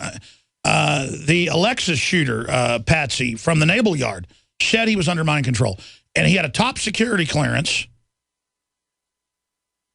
He had a secret clearance, not a top secret clearance. He was in a top secret area, an area holding top secret compartments, put it to you that way. And he kept calling the police saying, they're in my mind, they're mind controlling me. Folks, you do that repeatedly and call the police, and you're going to lose your security clearance. But he's able to go in and do all this. I mean, I could just go on for hours. They're running Patsy operations. Turns out Tamerlan Zarnev told friends and family, it's coming out in court, he was in the CIA and under mind control. And it's not like he was some schizophrenic. The FBI lied and said they didn't know who he was. And for 2 days, who is this on the news? So they start desperately calling the FBI saying, what are you doing? We're part of an operation with you. And the older brother had been sent to Chechnya in operations with the CIA, and it had his cover blown 2 years before the Boston bombing by the Russian intelligence services. And that's mainstream news. It's not like he says he was under mind control and then there's no proof. This is literal born supremacy type stuff. Every stinking one of them. And yes, Sandy Hook was a real school with real kids, but you had to have actors there with cutout families who weren't assigned to the school who could then come out and put out the PR. Because, man, you watch it. I've seen Anderson Cooper, who's CIA, on record again. You don't believe me? Just search it. His nose disappearing in green screen. I've seen it over and over again. Not video breakup, folks. No, green screen. We have green screen, too. I've worked with it for 18 years. Used to do my Access Television show with a green screen behind me. I mean, I know what green screen looks like. They weren't in downtown, that area of Sandy Hook. They weren't. They were doing fake stuff. I saw shots where there's green screen and it's looping where the paper's blowing and then it blows again the same way. It's like, oh, my gosh, they think we're so dumb. I don't know what they did at Sandy Hook. I know what they did with Boston bombing. I know what they did.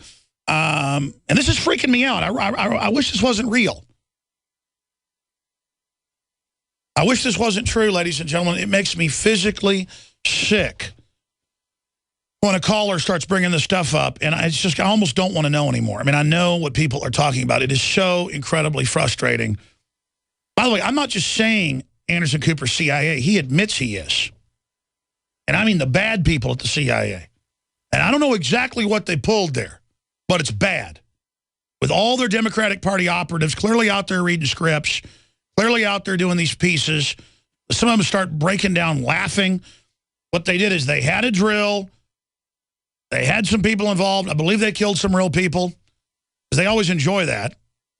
But then there was some other setup stuff. Just like on 9/11, they had script readers suddenly all over the news within 15 minutes saying the same message. Former CIA directors, you name it. And then on the ground, guys in ball caps, clearly reading lines, clearly professional, going, well, the planes just slammed in and the jet fuel went in, causing a pancaking effect. And then the towers came down. Thank you. And then they'd cut to the next person. And they weren't interviewing a bunch of people. They would just cut to, we have one guy on the street who thinks he knows what happened. And after they started collapsing, within 15 minutes of that.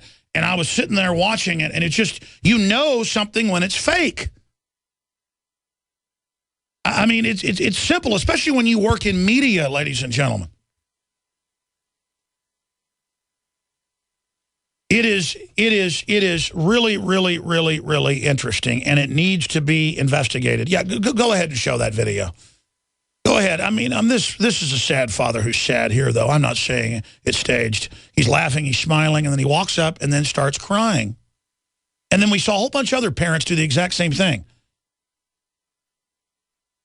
And, of course, you know, I took acting classes. I've been in some big movies. You see people get into method acting and get into the zone, and you know exactly what... I've seen actors do exactly what this father did, where they start huffing and puffing to cry. But I think this was real, don't you? I think when Glenn Beck would cry on TV, it was real, too. Yeah, no, I'm not talking about that guy. I'm not saying that's fake, like people said. Oh, no. Okay, I'm going to go to your phone calls talking about the zombiosis of the general population. But I want to play this report from a year ago, the premiere of Rex Jones. He's now 11 years old. And when folks watch this video, Terrorism 101 by Rex Jones, he literally came up with this himself. Listen to the show. He's smarter than most adults I know.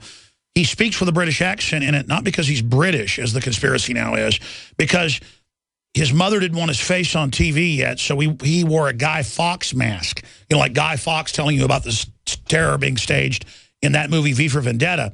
And so that's why he's wearing the Guy Fawkes mask and speaks with a British accent for the people that can't seem to figure that out there.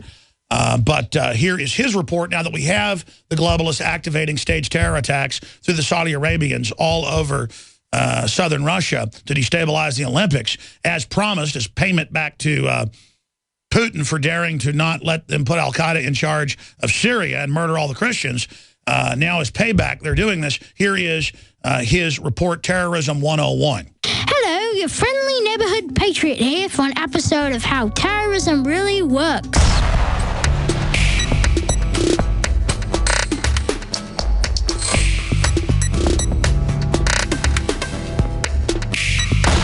First off, our terrorist group needs a scary name. Can you say El Qaeda? Let's try again. El Qaeda. Ah, it does roll off the tongue. El Qaeda. It's a perfect name. Now let's say the green piece here represents the terrorists. The terrorists then move into Pakistan or Afghanistan or whatever stan is not under banker control. The media then joins in to hype up the terror threat. Dry operates with impunity from safe havens inside Pakistan. Quite blunt about the raids into Afghanistan and into Kabul. Once the terror threat is established, the banksters puppets send in the troops to take out the terrorists they put in there in the first place. Then the bankers install their own dictator to take control of the resources and oppress the people. As a bonus, the banks, via the black ops and intelligence agencies, will then ship the drugs back into the host country so they can imprison their own citizens for using the drugs, make huge profits selling the drugs, which finance other terror operations around the globe, and the cherry on the top is billions upon billions made on money laundering operations for the bankers. In a sense, you're watching as this opium is being grown. I know it grinds at your gut. How do you deal with it? What are you doing about it? Well, frankly, this is a part of their culture. So while it might grind in my gut, it's what they do. And if the citizens of the host country gets wise to these schemes or gets uppity, the banks via media will hype in nuclear terror threats, or an underwear bomber, or a Christmas tree bomber. Any excuse to take the American people's rights. Well, that just about wraps it up for Terrorism 101, how terrorism really works. I'm your friendly neighborhood patriot. And now remember what Big Brother and other authoritarians say. Whatever you do, don't visit Infowars.com. Oh no, the control freaks don't like it. Ooh. All right, good job, my son, my apprentice. Now, continuing, ladies and gentlemen, we can laugh about it, but that's what's really going on. They staged the Boston bombing. They staged Aurora. Sandy Hook has every trapping of being staged. They bare minimum staged a bunch of stuff after as a PR push to get our guns. We know that. And Bloomberg kind of jumped the gun, too, and put orders out the day before to prepare an offensive against guns with their social networks. So, I mean, people false start in swimming and running, and in the NFL, you know, you'll get a false start. I mean, it's understandable. You guys announced that the World Trade Center 7 had fallen an hour before it did and 25 minutes before it did, exactly as it did then completely collapse. And it turned out it was a Reuters talking point loaded by the CIA into the BBC databanks. As we predicted, we could look at it and tell where it came from. So, you know, jumping the guns, kind of like they published that Kennedy had been killed by Lee Harvey Oswald in the Eastern Press 2 hours before he was even, his name was released. You know, you guys kind of screw up a little bit sometimes. Anthony Gucciardi has a new key report up on Infowars.com that just went live. Did the government just buy 14 million dosages of potassium iodide because they're worried about Fukushima blowing up again? He'll be joining us coming up. But first, your phone calls. Thanks for being patient. The black boxes that by law are in all the cars are meant to track everywhere you go by wireless internet. It's being done globally. Just like all the new appliances have this to track, control, and tax you. And now they're going to try to make it mandatory that they be activated in the name of safety, like the new Toyotas and others have, where it beeps when you get close to another car. And then it's going to report back your bad driving. Then your insurance is going to go up. And then they're going to make you go to robot cars where your insurance is more if the robot doesn't control things. This has all been announced. So they're coming for your cars. They're coming for your freedom. And everything else I've told you is coming true. Are you going to fight this is a question. Feds may require cars to track each other to avoid crashes. See, it's all nanny state. Oh, they need GPS tracking of all cell phones in the 96th law for your safety so they can track and listen to you. They want to make it illegal now to put your phone in a lead-lined bag so they can't track you. They are out-of-control crooks, and they don't care about your safety. They hate you. Get it through your heads. And all the morons that work for the feds that are going along with this and the corporations, you're going to be destroyed as well by this system, you fools. Briefly, ladies and gentlemen, we got Gucciardi coming up about the feds buying 14 million packages of iodine for radiation event, the biggest purchase ever, bigger than during Fukushima. That's in an article up on Infowars.com. Gucciardi just wrote another one. Is the government stockpiling iodine in preparation for Fukushima meltdown? We have the best nascent iodine available. That's why I ran into this and used it and had such great health effects personally that I said, that's it. Nobody knows about this. And nobody manufactures in bulk true nascent iodine, you know, that turns blue, purple on paper, not black like the other so-called nascent iodine. This stuff is incredible. It's purely absorbed right into the cells. It's amazing. InfoWarsLife.com. Survival Shield. Now, you get it in a 2-ounce bottle under the fluoride shield with 5 other key ingredients that supercharge, taking out the fluoride, you name it, not just the radioactive isotopes. InfoWarsLife.com, and your purchase makes the broadcast possible. But I would make the New Year's resolution, you know, just try it. And I've had no one say it was hype. But if you try it and don't like it, you supported the broadcast. I mean, and supported the free speech. So what do you got to lose? InfoWarsLife.com or 888-253-3139. We got the great Chiapas grown coffee with all the trace minerals and stuff, volcanic soil. Best coffee out there. You've heard the rave reviews. InfoWarsLife.com. Okay, let's go to your calls. We'll get to one call now. The rest coming up before Gucciardi joins us. Let's talk to Frank in North Carolina. Thanks for holding, brother. You're on the air. Yes, I called in specifically to talk about the zombie syndrome that I'm seeing around here. But first off, sir, I really resent what you've done said when you said that that criminal elements within inside the U.S. government would attack American people to stage an event to pose as a savior, sir. That's just outrageous. They'd never do that, even though they've been caught over and over again. Well, if they ever did it, it was back in history, sir, and that kind of thing don't happen. It don't happen in the USA, sir. That's right. Everything's good around here. America! I actually had a guy do that at the Grand Canyon. I was like privately videotaping something talking about UN takeover, and he walked over like he wanted to attack me. Yeah. Traitor. Go ahead. I'm sorry.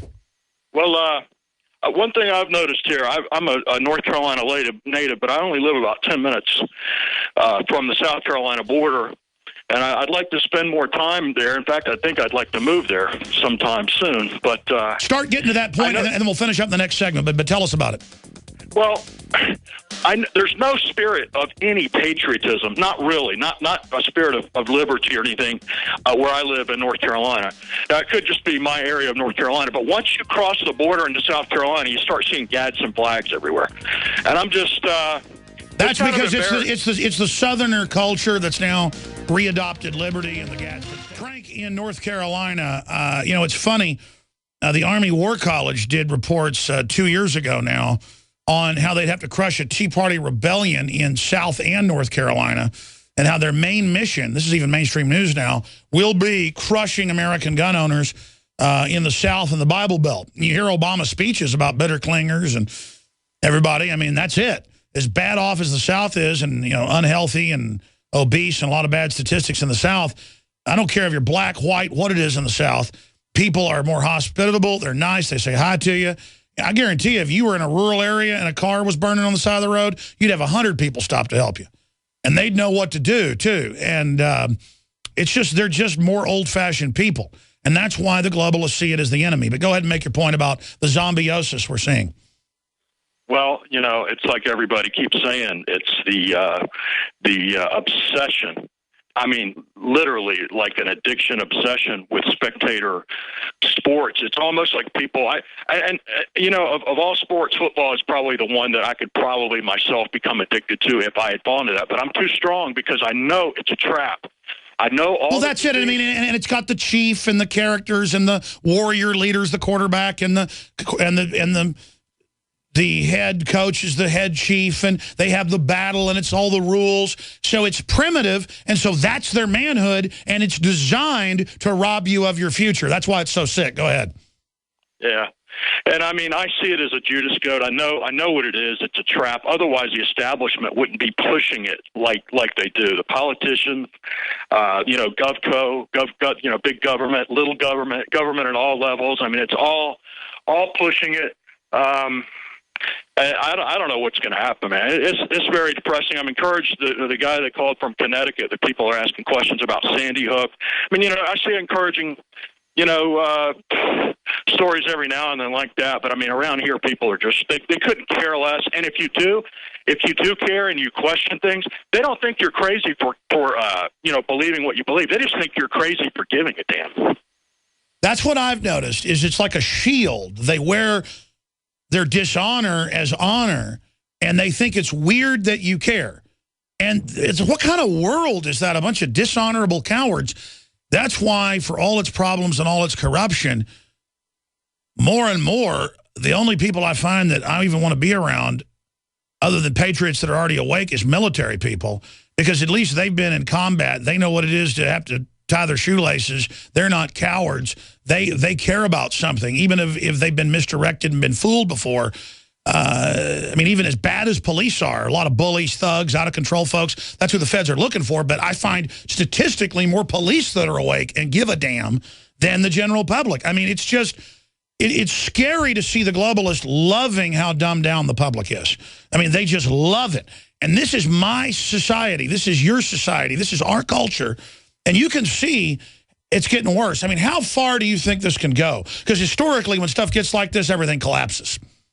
Well, it's like, you don't, like they taught us in the Marine Corps, when you're going into a building, you don't want to maneuver yourself where your opponent is going to be backed into a corner. Typically, you like to come in and get on the rooftop so they have a way to get out, because, you don't want to back somebody into a corner and leave them with no option but to fight to the death. But I think as long as the establishment and the scientific, bureaucracy and whatnot give them a place to go where they don't actually have to fight, I think 95% of the American people are going to go. They're going to go right where the Judas Goat tells them to go. It's sad, and you're right. The globalists don't want to push us into a corner. They want to flush us out, and then shoot us, take us out. That's why we've got to pick the battles and go on the offense politically, not let them always be on the offense. And it is the first worldwide transmission of the InfoWar in 2014. It is the first day of January 2014. Welcome, and thank you all for joining us here on the worldwide radio transmission. I want to thank all of our sponsors, all of our listeners, all of our AM and FM affiliates. Everyone out there, I wish you a wonderful new year, and God bless you all. We are certainly brothers and sisters together in the animating contest and the quest for liberty and freedom in the fight against evil. That's what it comes down to. And the failure to recognize good from evil, tyranny from liberty, is what will bring down civilizations. Folks are waking up, but not to the full magnitude. And I don't blame them.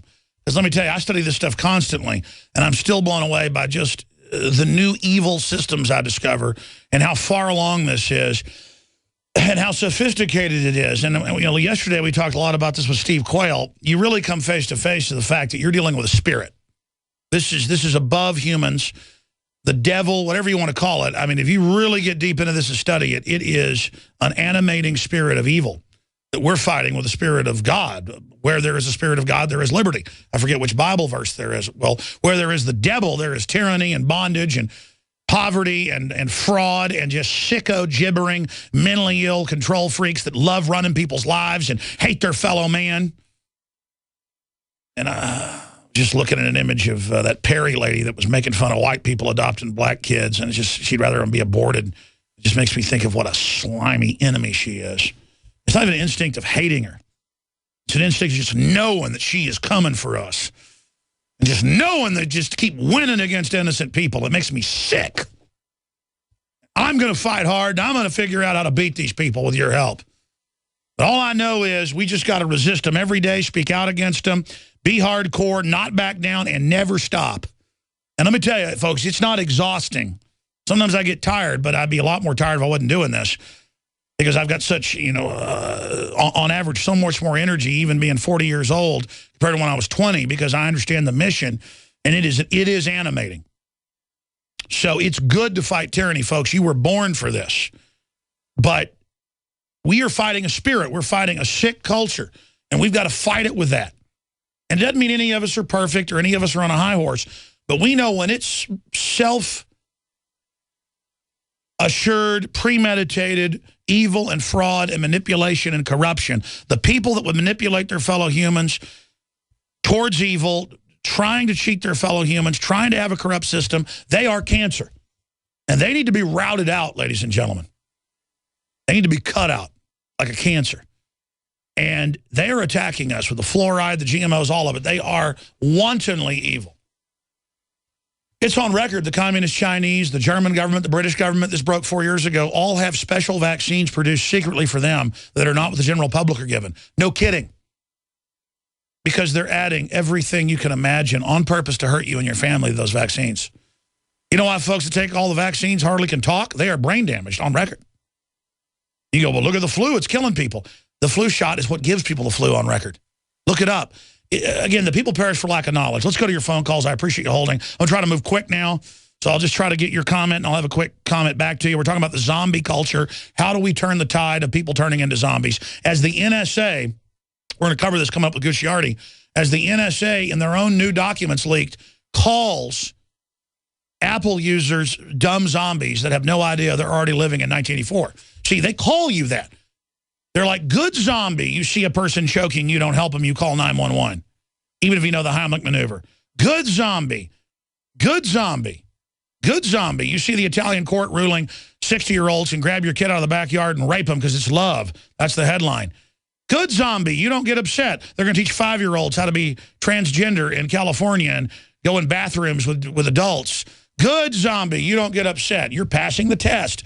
Good zombie. Obamacare meant to totally rape you financially and take everything you've got and lower the standard of care. But it's a black guy that pushed it, so good zombies. Good zombies. Good zombies. No. Break the spell. Become conscious again. No matter how hard they've hit you, no matter how much suspended disbelief you live under in your Stockholm world watching TV all day, you can break out of it. You can live again. You don't have to serve this. You don't have to go under it. Now, the Lord is the Spirit, and where the Spirit of the Lord is, there is freedom. That's out of Corinthians 3:17. All right, let's go ahead. Where there's the spirit of the world, there is slavery and ignorance and pain. That's my quote. Let's talk to Chris in Indiana. Thanks for holding her on the air in the new year. Happy New Year, Alex. Thank you, brother. Kudos first on It's a Wonderful Life video and the new InfoWars magazine with Obama being displayed as a dictator with a huge communist uniform on the front. I think that's pretty symbolic of what's going on. This Stockholm Syndrome, mass Stockholm Syndrome, as you have pointed out, it is symbolized very well in a movie with Al Pacino entitled Dog Day Afternoon. That's a good movie. Afternoon. Have you heard of? I saw it many years ago. He robs a bank with his buddy, and then the people that are holding him that he is holding hostage, eventually become impartial to him and being on his side, even when the people try to, the people that are trying to convince Al Pacino that he's doing things wrong, like the police force and so forth, the people want to stay in there with him. The hostages want to stay hostage. That's exactly how it works, because they're such zombies, they worship the guy, even though he's bad, who is still a man and active. That's what it is. And you know what? And I'm also, with this whole Patriot thing coming in 2014 with the big 2014 elections, I was engaging in some thought crime today. I currently am actually reading George Washington in my World Book Encyclopedia. Oh, that's terrorist. Oh, I know, man. I got a problem, right? And there is a very interesting couple paragraphs here that I would like to read if you would let me. Absolutely, read it. Now, this is really symbolizing people like Ron Paul, Rand Paul, Ted Cruz, all of the Tea Party patriots that I really hope gain seats in these upcoming elections. And symbol of independence, which is in bold letters. I agree. Read the quote. We got a minute and a half. To most Americans of this time, Washington became the chief symbol of what they were fighting for. The colonists had been brought up to respect the British king. They did not easily accept the idea of independence. The Congress that approved the Declaration of Independence on July 4, 1776, was not elected by the people, but by the legislatures of the states. And the legislatures were elected only by property owners. And as a result, some people who did not own property and had no vote viewed independence with suspicion. Thousands of loyalists, as British sympathizers were called, refused to help the fight for independence in any way. And that's what really symbolizes the people nowadays. They're afraid of independence. They want the status quo, which is a rotting culture. We're going in the wrong direction. We've got to go back to liberty.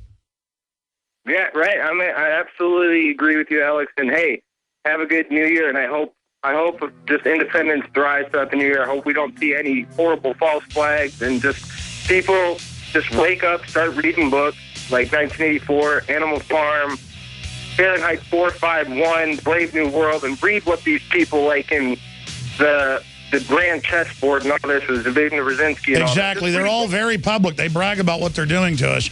That's what's so frustrating, is that the average sheeple think we're making this up when they could go find out it's true for themselves. More calls coming up than Gucciardi. Car on fire, cell phone user oblivious. We said in the description, we said in the article, John Bounds driving down 360 yesterday morning. There is a car with fire under it and a woman standing 1.5 feet, 2 feet, literally in the smoke. He pulls over to render aid, which is the law, by the way. No one in just literally thousands of cars. I mean, it's just hundreds going by every few minutes, just jam-packed traffic. Pull over to help her. You're supposed to do that, especially if you see it pull over and catch on fire. And it's a big problem in society, people not rendering aid. He's not shooting iPhone video at first. He's standing back 150 yards saying, get away from the car. Finally, when she starts walking up, he starts videotaping, talking to her. And the idiots are on here going, hey, she was like, 30 feet away or whatever. She's a safe distance. We told you, morons. She was standing next to the car is why he pulled over to go tell her to get away from it. I mean, it's just, no one denies that Good Samaritan activity is way down. That's on record. Okay? That's what this is all about. It's like the woman choking that nobody would help. I guess I should have just let her die. I mean, you people are nuts. You're nuts. And I'm talking to that minority of people. But it's still a nice slice, maybe 10%, are completely out of their mind and would argue with anything we say or anything we do. It's just total mindlessness, absolutely outrageous. Let's go back to your phone calls. Jim in California, thanks for holding her on the air. Okay. Yes, sir, go ahead. Hello? Yes, go ahead. Hey, how you doing? Good brother. Happy New Year to you.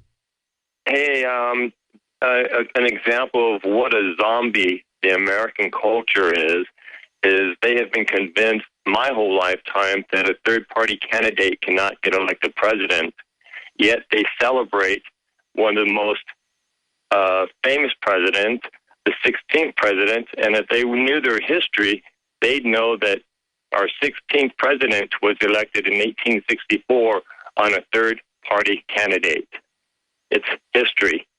But yet we're convinced today that Ron Paul can't make it. We're convinced because we are all zombies. It's pathetic. No, absolutely. It's the mind control and brains from birth. We're now 65 years into TV, set in front of the television. We've been programmed to do what it says, and that's a false reality where they can present whatever they want. Very well said. Appreciate your call. Karen in Arizona, thanks for calling. Happy New Year. Go ahead. Two zombies. About a couple of months ago, I was driving down the road, and I saw this guy in a wheelchair, electric wheelchair, motorized. And he was struggling because he got stuck in some mud. Cars were going by. I turned around to help him. And he also had a little dog. And we were trying to get his wheelchair unstuck. Cars were going by. So one guy finally did turn around, come by and help us. And I noticed all the cars driving by, and I thought, boy, are we in trouble. Another thing, as I mentioned to this woman, I says, stop voting straight party. And she got into this, he's in, the other guy will win. I says, that's the problem. I says, this is all a brainwashing job, because I thought of Ron Paul. I said, this is all a brainwashing job to convince you that the other guy's going to win. And so I says, no, but this is a zombie state. Well, no, that's it. And again, when I was a kid, if your tire was flat and you were a woman, looked like you were having a problem, people would stop and help you. The list just goes on and on. It's just scary to see somebody dying in the street and no one helps them. I mean, they won't even call 911. It's like that guy on the train a few months ago who, for several minutes on the video, is just aiming guns at people's heads, and they're all on smartphones and walking over. People even see the gun, but they're so conditioned they can't believe it's actually happening. Then he starts shooting people, and then they freak out. I mean, if I saw some guy pull a gun out, I would immediately act like I didn't see it until he walked by, and I'd grab the gun away. And by the way, folks, I have taken a gun away from somebody. I have taken a knife away from somebody. The culture was much more rough when I was even growing up outside Dallas, Texas, and in Dallas. And I'm not even going to tell those stories because, the average yuppie doesn't even know what that stuff's like. But I guess the average person gets a knife or a gun pulled on them and they grovel. Not me. I go completely crazy. I mean, it's almost like enjoyable that you've now done something so I can beat the hell out of you. And it's not like sadistic, like I like to hurt people. I don't like to hurt a little mouse, or I don't like to hurt a cat or a dog or a child. I like to hurt scum. And it's not like I even like to hurt them. It's just like if you're going to fight, might as well enjoy it. It's like, it's just you're ready to beat the hell out of somebody. And I don't know where people don't have that instinct anymore, that if somebody attacks you, you hit them back. They teach people in school, you don't fight back against a bully, and you get in more trouble if you fight back. I mean, that's pure slavery. And, I mean, how would you do that about your fellow Americans? I mean, it's just, we're here saying, don't be a zombie, be aware. They want to keep you, oh, we're not doing that, zombies. That's like keeping a kid in a cage their whole life and then making fun of them because they're uninformed and stupid. Oh, look, he can't read or write and talks like a caveman. Ah, when you help do it, you scum. There's nothing worse than trying to lower people. Now, if somebody's trying to bring you down and then you lower them fair and square, that's the way it is. In business or a lawsuit, or they physically attack you, you break their neck, whatever you got to do. That's different, ladies and gentlemen. And that's when your instinct should be to dominate. The problem is good people have given up on their instinct to dominate evil. And so we've let evil dominate us, and there's no end to the level of evil. Now, ladies and gentlemen, if you go to drudgereport.com, you can see there in the middle column, top story, nuke fear. Feds order 14 million dosages of potassium iodine. The way I read the Fed Biz site, it's actually 14 million packages of it. But the point is this is the biggest order ever. It was like 8 million they ordered back during the last Fukushima. This is huge. And we've been telling you, it's the extraction of the rods, the cleanup, which the Japanese news admits is being carried out by the mafia over there. They're using homeless people basically below minimum wage as like death commandos to go in. That was in Reuters a few days ago. This is incredible that this is happening, and we're here to break it down. Now, Gucciardi's also put not just Watson's report up, but he has also done another report that just went out in the last hour to Infowars.com. Is the government stockpiling iodine in prevention for Fukushima meltdown? Do flies follow Obama everywhere, like he's Satan incarnate, or conversely, a pile of pig crap? Yes, we know the answer. Excuse me, I just got to say it. I mean, he may not be the devil. He may just smell like what flies like. Flies never land on me. Hardly ever, unless there's a horse fly trying to bite me in the woods or something. I mean, they're just constantly coming out of his mouth, spontaneously generating out of his toot or whatever's happening. But U.S. government orders 14 million dosages of potassium iodide. There's the headline. And so I wanted to get Anthony Gucciardi's take on this because he was the one talking about it yesterday. And I noticed Watson also must have found it in the FedBiz site from one of our tipsters. Listeners sent it to us in email. So we're breaking that at Infowars.com right now. But, Anthony, this is what we've been concerned about with that radioactive wave coming in, all of it. And, of course, you've got the head of the Young Turks saying when he was at MSNBC, the last straw was, they said, look, don't have reporters there. Run away from it. It's really horrible, super high radiation, but we're not going to tell the public that. And, of course, the prevailing winds in the ocean all comes our way. So, again, I personally am concerned about this, and I'm not on the West Coast. Radiation's gone up some here. Now, I think Ann Coulter should move to live in Fukushima. She says it's a good deal, literally. And, that's her First Amendment. I don't agree with that. But what is your breakdown of this serious development? What do you think they're doing it for? All the reactors that are 40 years old here that are rotting, they're going to keep going, violating federal law? The other reactors or the missing nuclear weapons? What do you think's going on here, Anthony Gucciardi? This is the same government, we have to remember, that raised the allowable radiation limits on our food, turned off the radiation counters on the West Coast, and silently have been preparing for Fukushima for a while because their experts tell them, yeah, Fukushima, the key thing is the extraction of these rods. Even the conservative professors from Yale University and others are saying, yeah, the extraction of these rods could lead to, quote-unquote, Fukushima forever, changing the world, completely devastating Japan. But we can go back now and look at this reality that it was at this around the same time. They've started to take the rods out now. The government knows this. The federal analysts who look at this say, yeah, this is the key thing. This is the #1 issue. Because if they touch. Because if they touch, basically the whole plant will blow up. There will be a meltdown. And there's tons of these things. Yeah. And they have homeless people. Can you guys pull up the image of the homeless guy they've got doing the work? I mean, I'm not putting the homeless guy down, but he looks like, he has a couple cups of sake a day.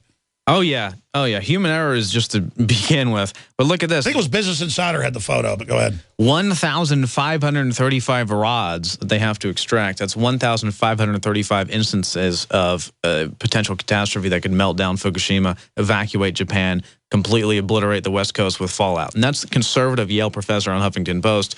David Suzuki, who, is right about some things wrong. Civilization ending in Japan. Yeah, I mean, he's saying basically Japan would be wiped out. Bye-bye Japan. West Coast would have to immediately evacuate. That's the quote, bye-bye Japan. Yeah, exact quote, bye-bye Japan. It would be completely obliterated, and then we'd have to evacuate here in the United States in many areas, and the food supply would be completely tarnished. But the thing is here, they're ordering, it is 14 million tablets, so you could say packages of doses or whatever.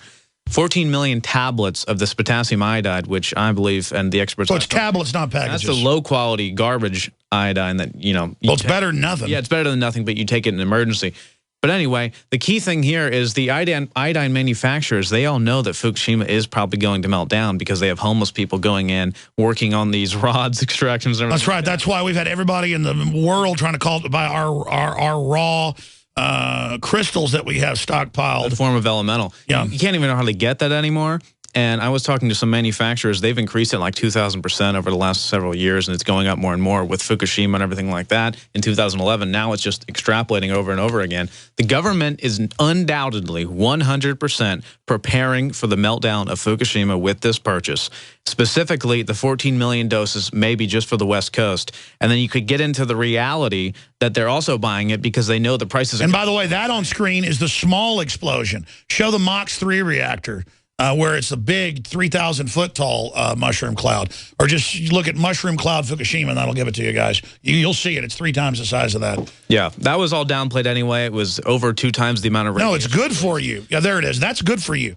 We should actually make Ann Coulter radiation pills just bottled at the source from Fukushima like spring water, except for... We should do a joke video. I've said a parody on that. Now available, Ann Coulter Fukushima pills. Yeah, and then show a clip of her saying it's good for you and go, that's right. Now you can enjoy brain damage, kidney failure, cancers, and infertility. Bottled it. There's nothing like your teeth falling out and your fast-growing cells all dying. Do you like your guts liquefying and blood pouring out of your body? Well, then Ann Coulter radiation pills are for you. Well, it's good news for her because they did dump, I think, 73% of all of the radiation, the cesium, into the Pacific Ocean when they couldn't handle it anymore. So thankfully, we do have radiation constantly attacking us through the food supply and through the ocean on a consistent 24/7 basis. That's the other point, too, here, is that silently they're preparing.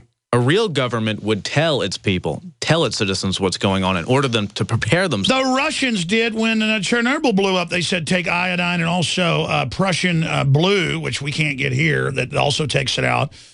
People know that as the color, but it's a mineral, I guess, that's really good. We've been looking into that.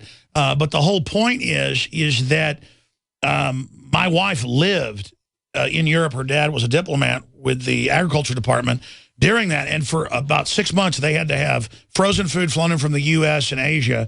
They had to have powdered milk, no more milk, because that it bioaccumulates in the cow's milk, because it was hitting the crops. Italy, Germany, France, Russia, they wouldn't eat their food for at least 6 months. And the UN says over 1 million deaths in the aggregate since '86 from Fukushima in the last 20-something years. But meanwhile, they will not even tell us. We are literally still importing fish from Japan and eating them right here in Texas. And it's sold as a delicacy. Why are you racist against Japanese? I'm obviously very racist because I don't like radiation. I'm not going to look at what you just said. I'm just going to call you racist. Yeah, that's a good idea. You shouldn't look at these quotes where he says, much more serious is the danger of the spent fuel rod pool. This is a Yale University professor where he says 1535 rods, safely transport them to the common storage pool. Then you have 50 meters to go, and then it's 6,375 other rods. And if they blow up, then it will be, he said, they would fission and all of humanity will be threatened for thousands of years. That's okay, though. He's obviously racist. And he says they're completely uncontrollable. And we have homeless people doing it who are paid like $3 a year. And the Unit 4 pool is completely destroyed. Everything about this is red alert level. And the whole place, what's that hydrology term where it's all turning into a swamp and sponging because they're having to keep dumping water on it? Yeah, we've talked about that before. I forget the term. We always try and bring it up, but it is actually key. This whole thing is just riddled with error. I mean, I'm actually looking at Southern Hemisphere over the radiation because you can't fight that. I mean, if it gets high enough, I will leave. and I guess I'll take some of the crew with me or something. I mean, this is that serious. That is actually the only answer at that point. I mean, you can protect yourself with some iodine, things like that, but if it actually completely blows sky high, even the experts say... Well, that's why we know radiation at this level lowers immunity. That's why they're having huge flu and cold deaths in Japan, tens of thousands, kids dropping dead on playgrounds because they'll have cardiac arrest from it. This is all admitted to cover up, and we've been getting hit with radiation. We're eating it, and you're seeing record deaths from bacteria and stuff. I mean, this is already hammering. And real hot particles in California, as far as Boston, too. Hot particles. You know, you inhale that, you're essentially dead. I mean, this is massive level. They were saying on some reports that it's worse than Chernobyl. And, it's many times worse than Chernobyl. Yeah, that's an understatement. Yeah, exactly. That's an understatement because Chernobyl, not to mention, was just a one-time event. This could go on for thousands of years. It was one reactor that blew up, not 5 that all partially blew, that are continuing to blow. You know, they're still picking up weird isotopes that show stuff's going on. And then we trust TEPCO, which has been unveiled to be like run by the mafia.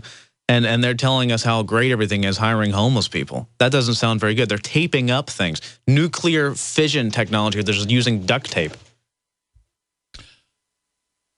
You know, I'm not for like global government type stuff, but this should be like the U.S. Of course, we're leading the evil instead, or the UN or NATO or whoever. It should be, they already had Navy ships there. They're all getting cancer, suing over that.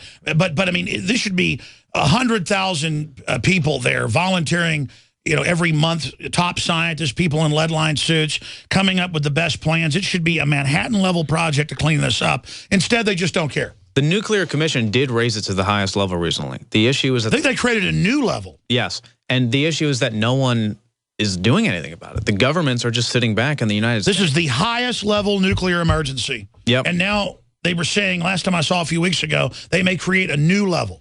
Yeah, exactly. This is beyond anything else. And we're just sitting here, bread and circus level, doing nothing about it. The government's not telling us anything. Meanwhile... It's like a T6 tornado. Yeah, this is the collapse of the Roman Empire, basically. And we're just sitting here doing nothing. And they're buying 14 million... Well, you know, the Romans in 410, when Alaric was like 50 miles away, the Visigoth chieftain out of Germany, and was burning and pillaging and slaughtering everyone, and only taking the women... they were still having sex with their horses and partying and just laughing and drugged out of their mind as the hordes. I mean, it's the same deal. That's what I'm saying. It's zombiosis. Yeah. It's the decadence.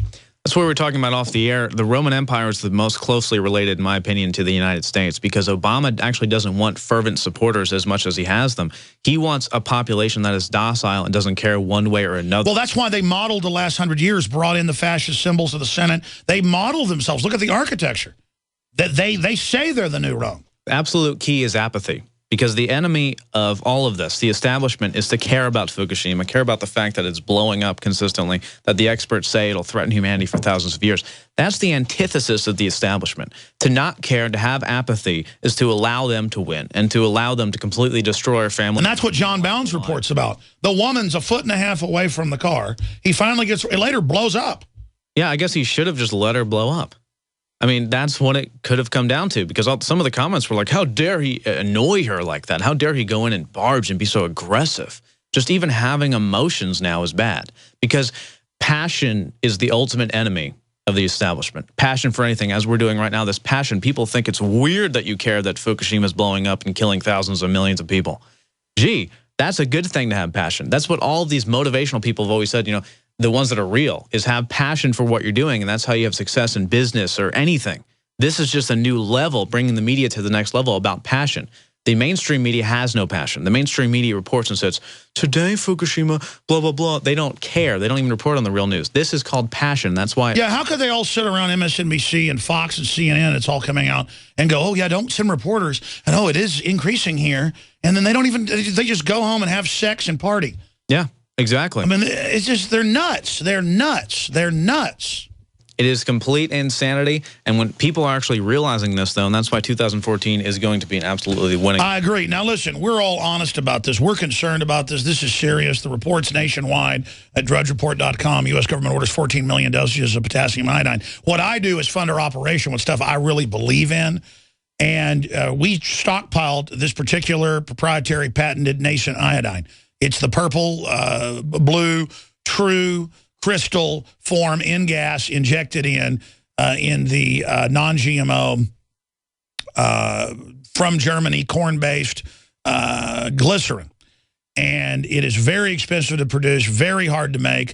And I'm going to try to stockpile even more of it. We've got more of it coming in, but it's selling out right now. Survival Shield at InfoWarsLife.com.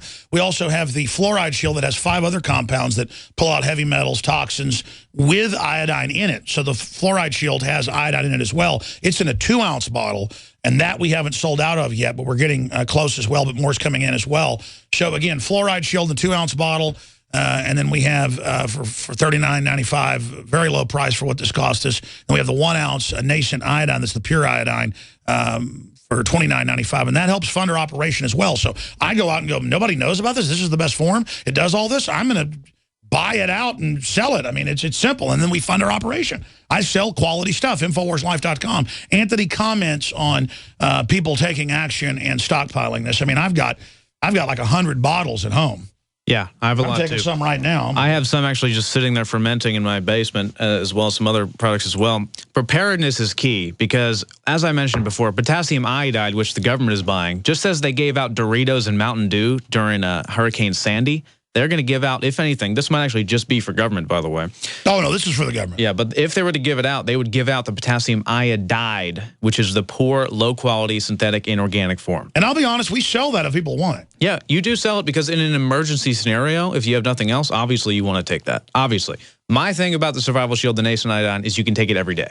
You can take it every day to prepare yourself and help, support your thyroid and everything like that before disaster strikes. It's already struck. The radiation levels are up. Exactly. But, a meltdown or anything like this. But this potassium iodide, you don't want to take that every day. Absolutely not. My thing is nascent iodine, 100% all the way. I stockpile it. I purchased it even before we started selling it, from the manufacturer directly, with stockpiling it for my family, giving it out to others. It tastes great. That's my thing. And we can't even really get the elemental form of iodine anymore anyway. So I would encourage everyone, if they're going to stockpile it, to do it now. Well, that is a worry because they only have a certain supply of the raw crystals that has to be all DEA approved and a locked If vault. Fukushima goes down, good luck getting iodine. That's the truth. Any of it. Yeah, any of it, even the potassium style. InfoWarsLife.com or 888-253-3139. 888-253-3139 if you want to call and order it. We're going to come back, take a few phone calls, and make some other comments on 2013, 2014. What's happening with iodine? Because it's true. Tell folks. We were just having a conversation about the manufacturing stuff. You were saying, could we actually get more elemental iodine if Fukushima does blow up? In 2011, some of the numbers I was getting was per unit, instead of $200, the manufacturers were jacking it up to $2,000 a unit. No one could get iodine. And then in addition to all of that, they weren't even selling it because they're just stockpiling it in warehouses like diamonds sitting on. And for those that don't know, elemental iodine is like alien blood. It eats through like 5 levels of steel if you were to drop it on the ground. Well, Dr. Group was telling me a story about this one manufacturer who, they did drip some on the ground on the carpet and went through multiple stories of the building. I mean, that's how raw and serious this is. The handling of it is totally insane. The DEA regulations alone are insane. You have to handle this with extreme precision. And people have warehouses of this just sitting, waiting, because they know that they can jack up the price. But the thing is, people are willing to pay for that. The government is taking a preemptive strike right now and getting these 14 million doses because they know when it hits the fan, they're not going to be able to get any of it, just like we saw in 2011. Now, my thing I was saying is that the public is so unaware of this to a larger degree, thanks to the mainstream media, that if I was into stocks and everything, which I'm not, and I don't believe in the stock market, the future trades for iodine would be where it would be at right now. Because if Fukushima does go, the iodine alone, the elemental pure iodine, will be the #1 commodity in the United States and probably around the world. For sure, Japan, if they can even have a functioning commerce system over there. But iodine will be the #1 commodity. Because even, food's great and everything, but it can't protect you from certain forms of radioactive, iodine. So that will be the commodity. Well said. Well said. And I mean, it's already melting down. But why are they using homeless people? Because we pulled up a photo earlier. It wasn't the one I saw the other day of the group of homeless. I mean, they look like our homeless. Like they had about 100 gallons of sake that day. No, I'm sure they did. They got drunk homeless people with their hair sticking up. I mean, this is insane. I mean, you couldn't come up. Like, I started almost laughing earlier when you were talking because I was thinking about it. Yeah. Like a Monty Python skit where you have the drunk homeless Japanese people. Yeah, I mean, this is not funny. It's like doing surgery. But it is funny. The doctor calls in like the local 7-Eleven owner or something to do the brain surgery. And he's like, here you go. Just use these tools. It's real simple. You know, we'll pay you $2-3 a year. Just go ahead and do that. Well, it said less than minimum wage an hour, to be serious. Well, they're cleaning up the area and everything like that. But knowing those guys, since apparently it is run by completely insane liars, which is true and valid. That TEPCO's mafia, that's admitted. Complete mafia. They're just busy with tattoos, 5 women an hour, just partying. Yeah, exactly. Telling everyone that it's actually fine and there's no radiation concern to live in the Fukushima area and that it's fine. And people still live there. While all the rich Japanese have moved further south, even out of Tokyo. Yeah, exactly. They tell the poor, oh, safe, go. Getting out of Japan entirely, too, many of them, when there's hot particles as far as Boston. But that is the sad joke. That is the completely sad nightmare that we're living in right now, where they say it's perfectly fine and they're on their jets getting out of there as fast as they possibly can and talking about the reality. Why do you think almost all the rich Israelis are leaving Israel right now? Well, you know, it comes down to a lot of different things, but I mean, you look at the fact that... It comes down to if they keep attacking Syria, Russia might nuke Israel. No, that's exactly what I was going to say. The timeline of events basically comes down to Russia attacking Israel, and ultimately some analysts say they could fail. But Russia... By the way, there's one of the TEPCO workers. Yeah, he looks like a hardened veteran for nuclear fission for sure. Cleaning up. I'm going to do some overdrive, go to Shauna. I appreciate you holding, and Hunter... oh, no, wait. Shauna's first, then Jerry, then Hunter. That's all we're going to have time for. I apologize to Mike in Tennessee listening on 1600 AM, 1600. How do you even say an AM station right? I'm not even saying it right. It's 11. Man, I'm thinking about this whole Fukushima thing. My brain can't even work right now. It's so big. I'm literally dumbfounded right now. I'm literally, we'll just do 20 minutes overdrive. Why not? Well, most people are doing rebroadcasts, including Fox and folks. Not us. We're here live on New Year's Day, 2014. Anthony Gucciardi with us, another 20 minutes at least. Let's get to Shauna in Kentucky. You want to talk about the zombie state and getting people out of the zombie state. Thanks for calling in today. Alex and Anthony, you guys are amazing. I have my daughter here, and we're calling her Petunia. She wants to say hi to Alex, so do you want her to say hi real quick? Sure. Hi. Are you having a good New Year? Hi, Alex Jones. Hey, how are you doing? How old are you? I am 7 years old. Wow. So what do you think about what's going on in the world? Well, basically, I think that, I faced something 5 days before Christmas that was really scary. Really? What was that? What happened was that these 2 social workers showed up at our house and they wanted to come into our house. And I think we already had a court order that no one else should come in our house after the inspection. And the social workers, I don't know what basically happened with the court order, but they broke a lot of laws. And they came in your house without a court order? Yeah, they came into our house. What did they look like? Did they look like hippopotamuses?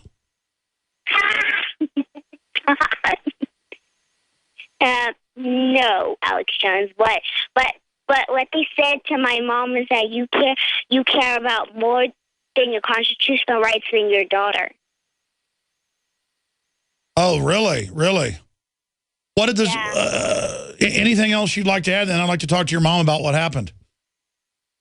Well, she wanted to interview me privately, and my mom said, "Okay, you can interview my daughter, me, but I'll be standing right there in the kitchen door with the sheriff." Yeah, they do that so they can make stuff up later. They've got a quota of children to grab. I'm going to go back to you in a moment. This is an incredible phone call. Hand the phone to your mommy. Ma'am, what happened to you? Did neighbors see your child playing in the backyard? Because most neighbors think it's wrong. They call them usually when your kid plays in the backyard. That's evil. But tell me, why did the child kidnappers come? Okay, I'm going to tell you very quick because, of course, it's a long story. For 2014, this is the most important year for the American Patriots.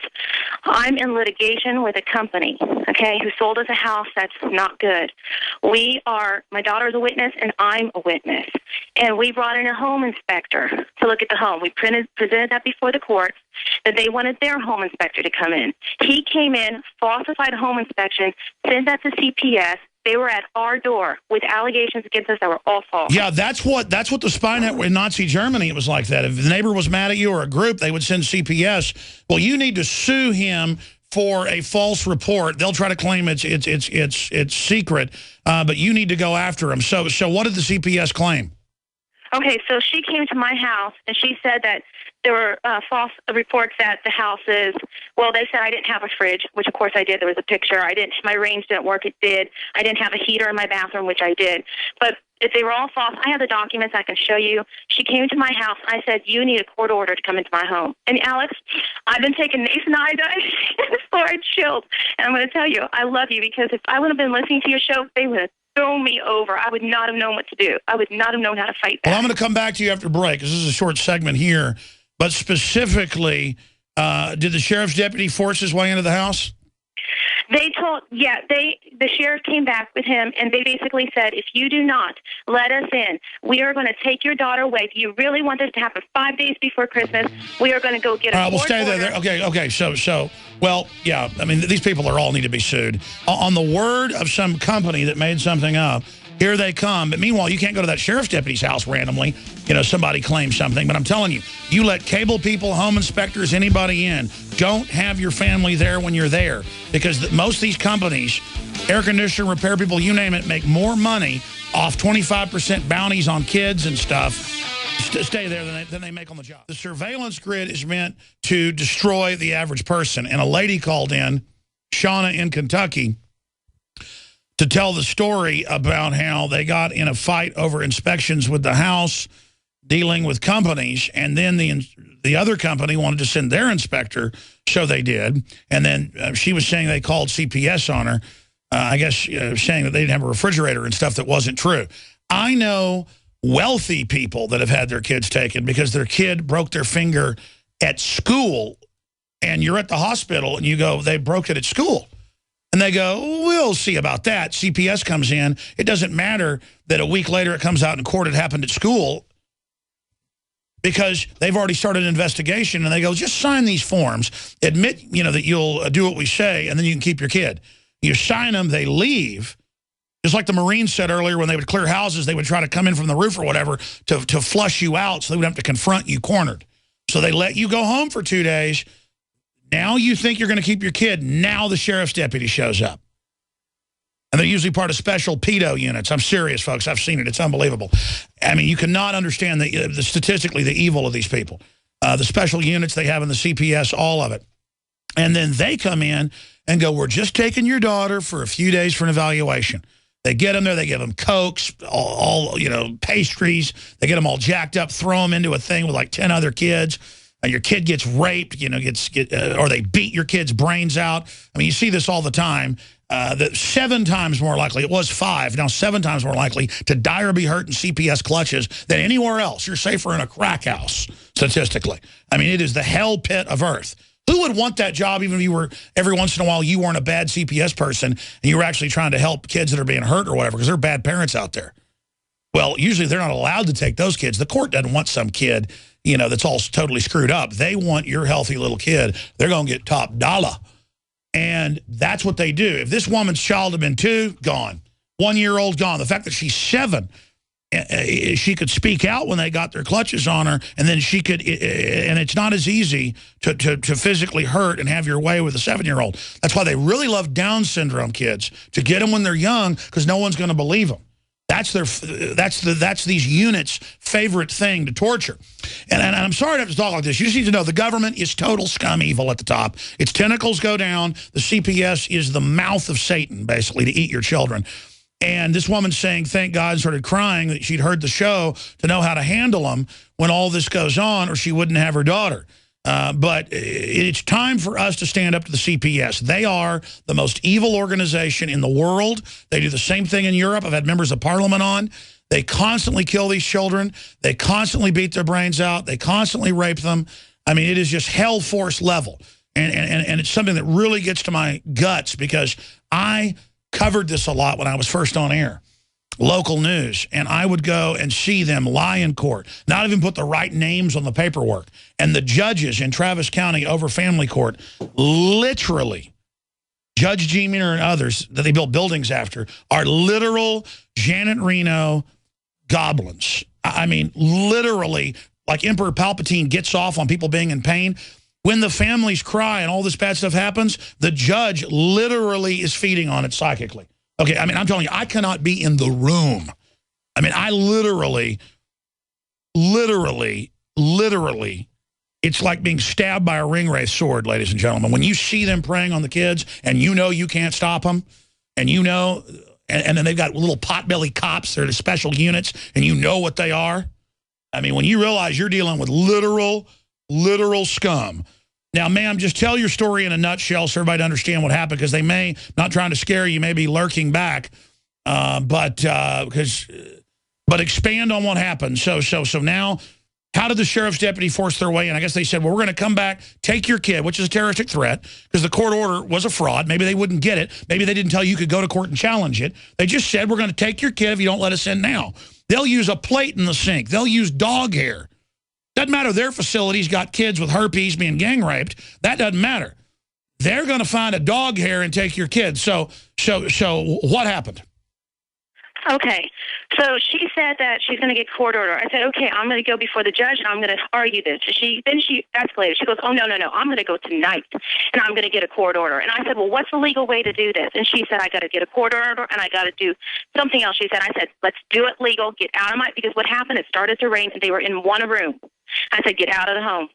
And then she said, if I come back, I'm going to bring a whole bunch of police officers with me. We are going to take your daughter 5 days before Christmas. Do you really want to do this to your daughter? And then this is what happened. She said, oh, and then she said real quick, I'll tell you. I said to her, if you were in my place and you know that somebody put false accusations against you, what would you do? And she said, I would say search. I have nothing to hide, okay? And Alex, I'll just jump to here. At the end of this, she searched. She found nothing. She falsified documents. And because I have a bachelor's, a master's in educational psychology, and I'm in my doctoral program in education sciences, I looked at each one on there. I said, this is not true. And so she wrote, okay, fine, you'll continue to do this for your daughter. And I said, this one's not true. She wrote continue on all of them. The only problem she had was she said I had my dogs, and she wanted me to put some of my dogs in another room. Well, let's just stop right there. They always say you're guilty. They're never wrong. You might not have gotten a hardcore criminal one.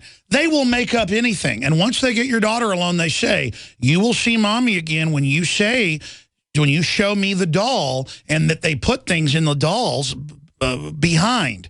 Then they bring in the doll, bring in the cop, and you go, now show us and you'll see mommy. Then they start the video, and then you never see mommy again, and then they actually take you to the death pit.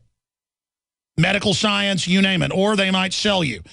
I mean, you may be on a plane. I'm not trying to scare you, man. People have to realize the total Satan force we're dealing with. Now, you may not have been dealing with a pure demon, but one of the useful idiot trendies that, sits around on this all day. But exactly, since you are so smart, you were able to deal with this goblin creature that was here doing this. But this is an example. And you notice she lied on you anyways, because you're the enemy. In Ohio, they're going to take all the children of homeschoolers. It's all, they got the bill. They're on TV saying it's illegal. In Germany, from top scientists that are worth $10 million, they take their children who don't want to go to government school. Those kids look like something out of a postcard from the 50s. And they flee here to America. They're sent back. They are coming for our children. It's announced. They are the demons of hell. Okay? They are the demons of hell. So how did it end, ma'am? I went through, I said, tell me the allegations, I want to know them. She said, I can't tell you they're anonymous. I said, I know who did them. There were only 2 people in my home. She wrote them down, and I cornered her. And I said, did I do this? She said, no. I went through the whole list. And then I told her, I want your name on here. She said, I'm not going to do it. I'll get in trouble. I'm not supposed to give you the allegations. And then I said, well, you know what? Listen, you use law enforcement techniques, the old-fashioned ones they've gotten rid of. You say, the guy's name. And you say the name of the inspector or the name of the inspector if it's a female, and you say, oh, he said, because they're lying, so you got to use psych warfare back on them only in emergencies just to prove they're lying. You go, well, he said he would do that. How dare him? And then you'll trick them and they'll say it, and now you've got them with the false report. I'm sorry, go ahead. Absolutely. I got her she tore, and I got it in my hands. She tore off a piece of paper, was going to put her name on that. She goes, no, I'll write it on another piece of paper. And Alex, this is what she said to me. It's got to be my witness in front of 3 witnesses. She said, okay, you've got the handwriting, but nobody will ever know hand wrote it. No one will ever know. And you and I both know I could bring in a handwriting analysis. And here's the deal. When you show them you're strong and know what you're doing, they got a whole list of kids they can go kidnap. So they move on because, you know, if wolves see a sheep that's not a sheep, they're going to back off. We're going to skip this network break, go to the bottom of the hour. But this is the evil we're dealing with. Now, so this happened a week ago. This happened 5 days before Christmas. I've been freaked out. I've been preparing a court. Have the demons come back. Have the demons come back. No, I went to excuse me. I went to the county attorney to get protection from me and my daughter because I realized how this was. That's right. And now you go before the city council, you go before the county commissioner, and you go every week forever and talk about the CPS, and then other people will come to you because you'll now be a leader, and you can form a coalition with lawsuits and to drive these demons back. But that's what we need to do is organize with the love of children to battle these enemies. And then you'll find cases where there's literal crackhead babies that weigh half of what they should weigh in flea-infested facilities that they won't take because they're a eugenics board. What county, what city are you in, ma'am? I can give that information to you I can see you the documents, but I'm not comfortable giving it over the phone. No, I totally agree. But just listen, that's fine. I mean, just in general, flame scares away wolves. Okay, light scares them away. We don't need to say your name or anything. But the whole point is we'll get in contact with you, and then if you want to go public, they try to persecute you, I'll fly up there. And the whole thing is I can't do this for every case because I get these calls by the hundreds a week, people crying, and then a lot of times the kid's dead later. They kill their children. Well, I was going to say, grown men, I've listened to the show for a while, grown men consistently call in crying, talking about how the CPS took away their kids and did horrible things to them. And every single time... There have been people I couldn't help where they killed them. It's because they sign the documents they give them, and they try and roll over, and they think appeasing them will work. But no, these are child kidnappers that want to convince you that they're doing a good job when they are the most dangerous group, period, for children. You need to fact, back. Criminal organizations. Exactly. Police, when you aid them, it's all coming down on you and your family. God is going to smite you. I want the police to know that are part of this. You wonder why your lives are so hellish or why your 5-year-old just got cancer? It's because you did this. God is going to cut you down. Anybody that's part of this is going to hell. Go ahead. Exactly, and the only way to fight back with this is to use intellectual tactics against them. Nothing. That's right. You got to maintain, and I know it's hard to be calm even hearing it, but what you did handling them. Now, what did the witch say? Did she say she was going to come back? She said, I'll be back in a week and a half. The week and a half was today. I went to the county attorney, and this woman said, you won't believe what she said to me. Okay, I went to her for protection under the law. I wrote it all out.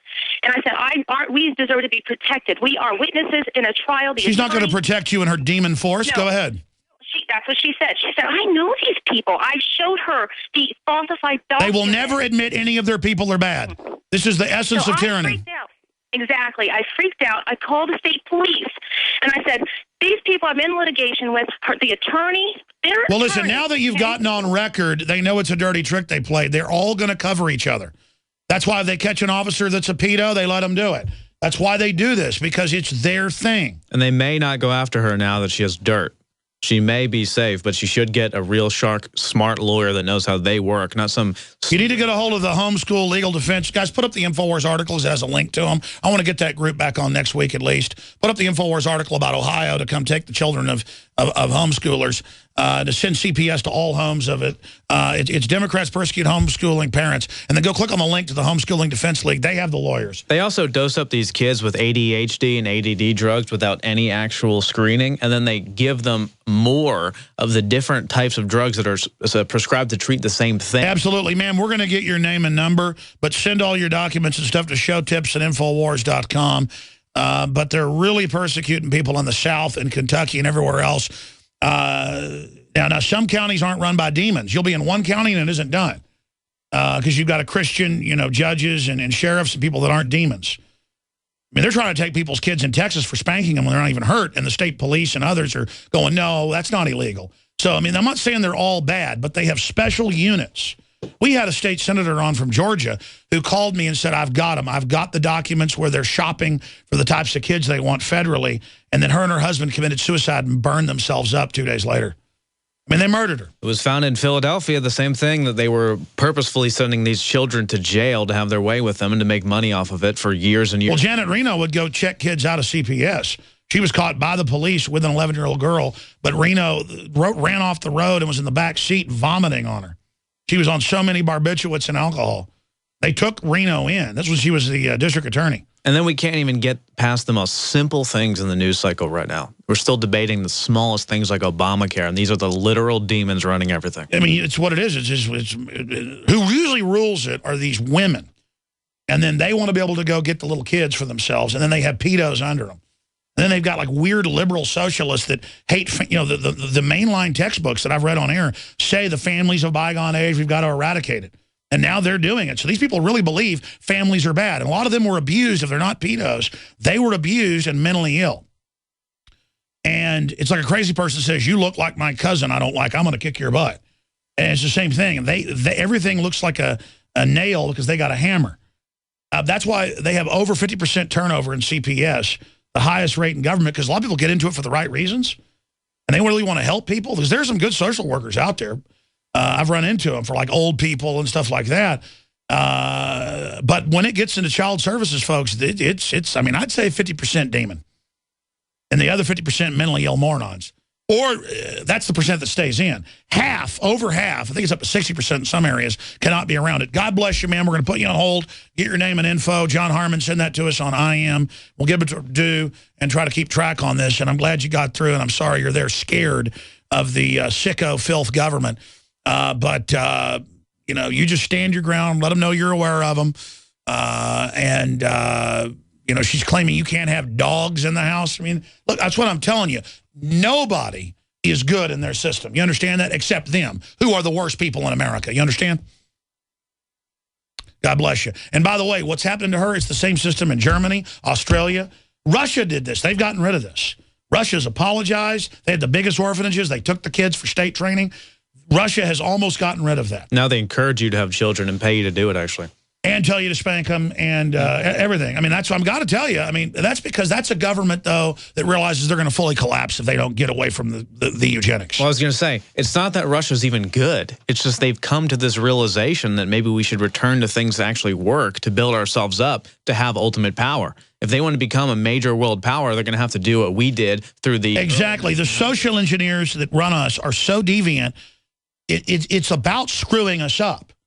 It's about, in Italy and in California, letting 60-year-old men grab 11-year-olds out of your backyard and rape them, and then it's called love. Go into the girls' locker rooms for 8-year-olds. Yeah, let's show the article in case people don't believe us. Yeah, and it's and teach 5-year-olds how to put lipstick on in California, and if you're against it, you're racist. And that's the people ask these questions. They say, well, why would they want to destroy this nation? Why wouldn't we be like Russia and be going to the gold standard, be paying for children because the family is actually good and more population is better and has better jobs? Why wouldn't we want to do all those things? The people in control are so warped and insane. All they want is to destroy. Let's just say it. The Russian thugs that run that country like Russians. That's right. They like Russian women. They like Russian children. They like being men.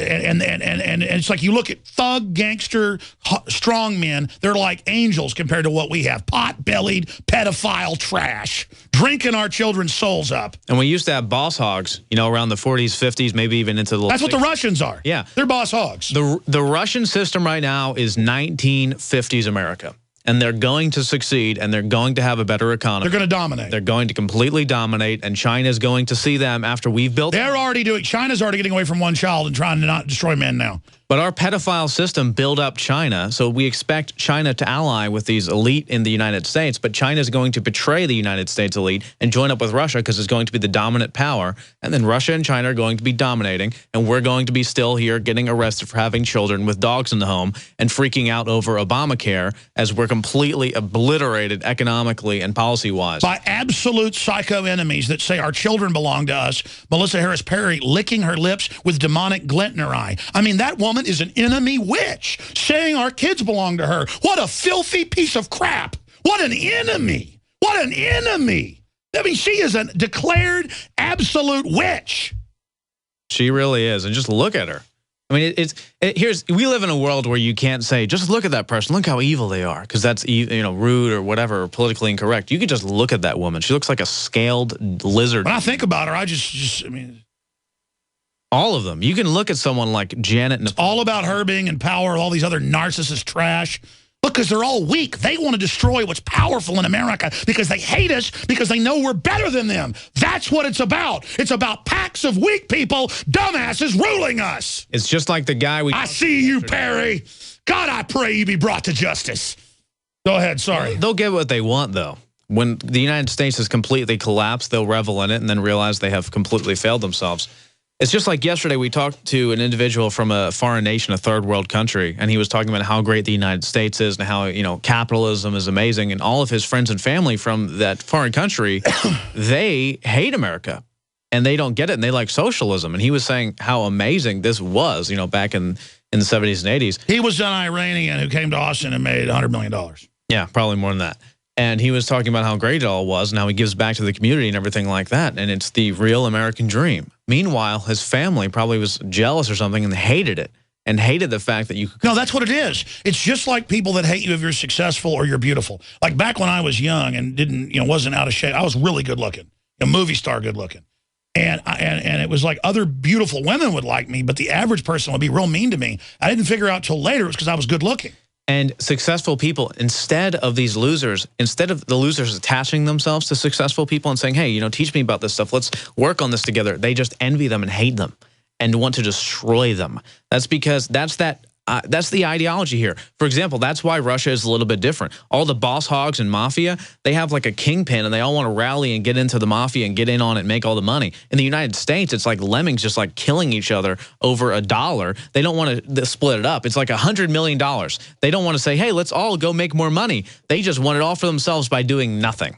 And they just want to get rid of anybody that's successful because they hate it, because it means that they would have to do. It's like a self-destruct virus has been put into the West. Yeah, seriously, it's literal mental illness. There's no such thing anymore. Well, that's what Michael Savage says, Dr. Savage, is that they are mentally ill. And I realize that now. They really are mental patients. No, when I was on his show, he kept asking me, you know, why would they be transferring this nuke? It doesn't make any sense. Are these people crazy? The only answer is yes. I mean, there's literal mental illness from the top to the bottom. It's because the elite are so insane that the general public is now so insane. No, exactly. That's how historically it works. And that's why other countries, they're not as insane in the public. And, you know, speaking to people from, you know, other areas in the Ukraine, everything like that, they all say, you know, the United States is so strange. No one has social ability. No one can go up and talk. No one can even talk now. Yeah, no one can even talk. They go out and hang out and they say, listen, I apologize to Jerry and Mike and others. If you give us your number, we will call you tomorrow, I promise. Get John Harmon, give it to him, and we'll do it. I'm out of here. I'm out of time. I'm exhausted. Great job, Gucciardi. Great job, Watson. Great job, crew. Great job, everybody. This is total Veritas. I mean, I think we should call this last 20 minutes like, you know, total Veritas. I mean, powerful. We laid it out here. Yeah. They're a bunch of scum. The battle plan for the... that hate men, hate families, and they got to be dealt with. Choose, folks. Choose what side you're on.